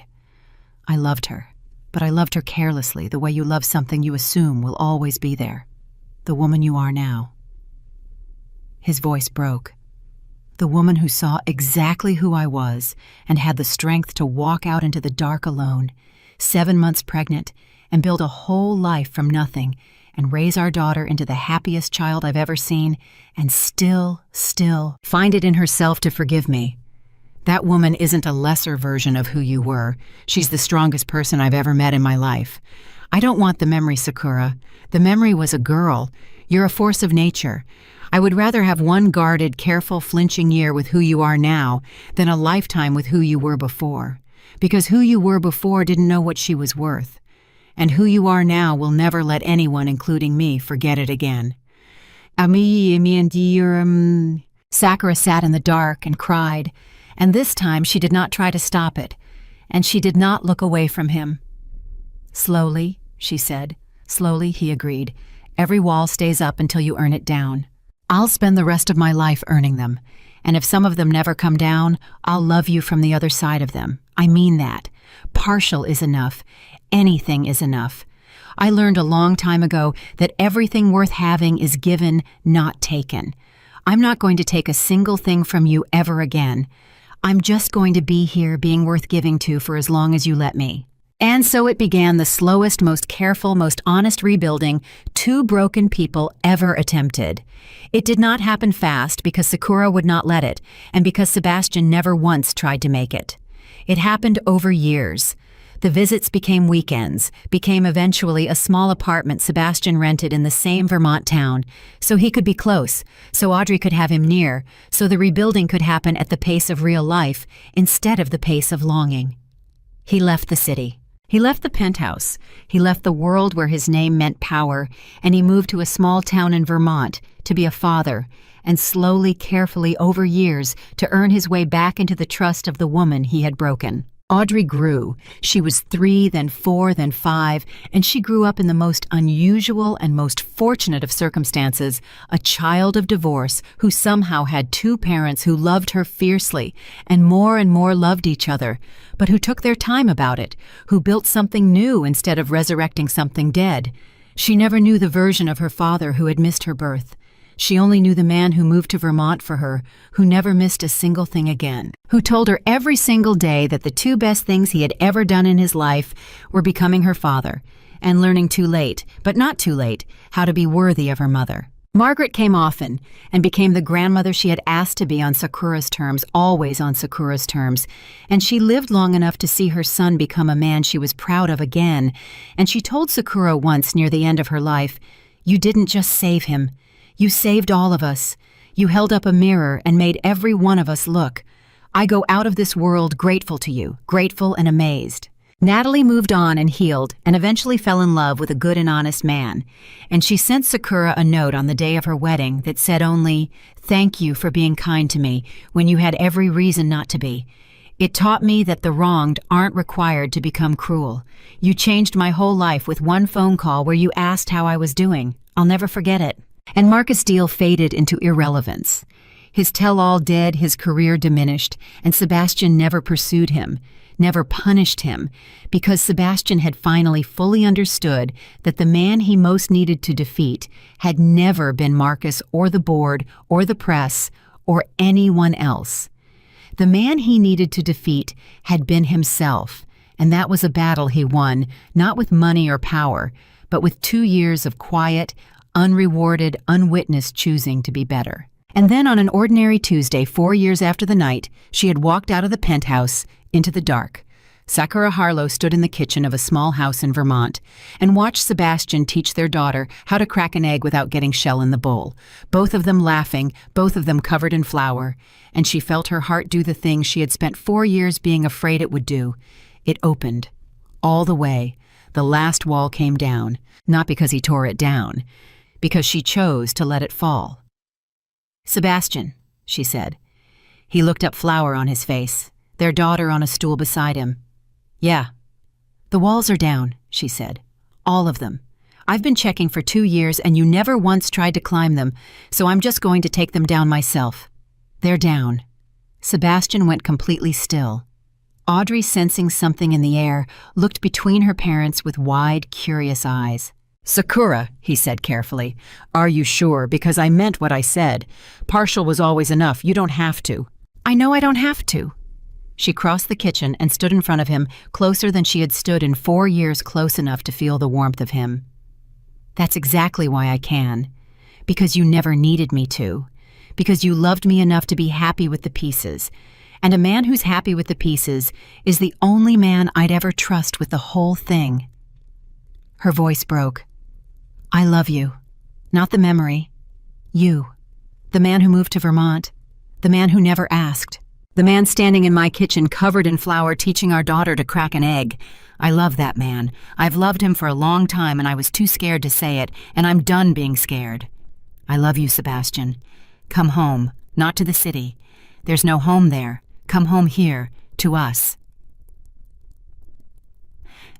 And Sebastian Harlow, who had once owned the top of the world and lost it, who had once measured love in what it could get him, and learned through the destruction of everything to measure it in what he could give, set down the egg and wiped the flour from his hands and looked at the woman he had broken and been forgiven by and spent 4 years earning his way back to, and he did not say anything at all for a long moment because some things are too large for words. Then he said, "There's nothing in the world I want more, and I want you to know I would have waited forever.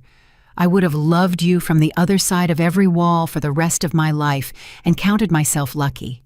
This, you choosing this, it's more than I ever let myself hope for. I don't deserve it. But I promise you on our daughter's life, I will spend every day for the rest of mine being worth it." "I know you will," Sakura said. "That's why I'm choosing it." And their daughter, 5 years old, covered in flour, looked up at her 2 parents holding each other in the kitchen of the only home she had ever known, and with the tremendous conviction of a child who has always her whole life been completely and unshakably loved. She said, "Are we still making the cake?" And her parents laughed, still holding each other, tears on both their faces, and Sebastian reached down and lifted his daughter up, so the 3 of them stood together, and he said, "Yeah, sweetheart, we're still making the cake. We're going to make the cake together. We're going to do everything together now." Sakura Harlow had walked out of a marriage in the dark, 7 months pregnant, with 4 lines on a note card and nothing but her own strength to carry her. She had built a life from nothing. She had raised a daughter into joy. She had forgiven the unforgivable, not because it was owed, but because she wanted her hands free. And in the end, she had not gone back to the man who broke her. She had walked forward into something entirely new, with a man who had broken himself down and rebuilt himself into someone worth loving. And she had done it on her own terms at her own pace, from a position of complete and unassailable strength. The billionaire did not win her back. He never won her back because she was never a prize to be won, and the moment he understood that was the moment he became the kind of man she could choose. And she chose him, freely, from strength, with every wall down, not because he breached them, but because she lowered them herself. Sebastian Harlow lost an empire and found a family. He lost his certainty and found humility. He lost the woman he owned and earned the love of the woman who owned herself. And standing in that Vermont kitchen with his wife and his daughter, and a cake half made on the counter, he understood completely and finally and forever the only truth that had ever mattered. Love is not ownership. Loss is not the end. And the deepest thing a human being can ever become is not powerful but worthy. Sakura was never invisible again. Sebastian was never in control again. And Audrey grew up at the center of a life that had been broken all the way to the ground and rebuilt brick by honest brick into something stronger than it had ever been before. They made the cake, and every day after they chose each other freely and fully and without a single lie between them. And that in the end was the only empire Sebastian Harlow ever truly needed.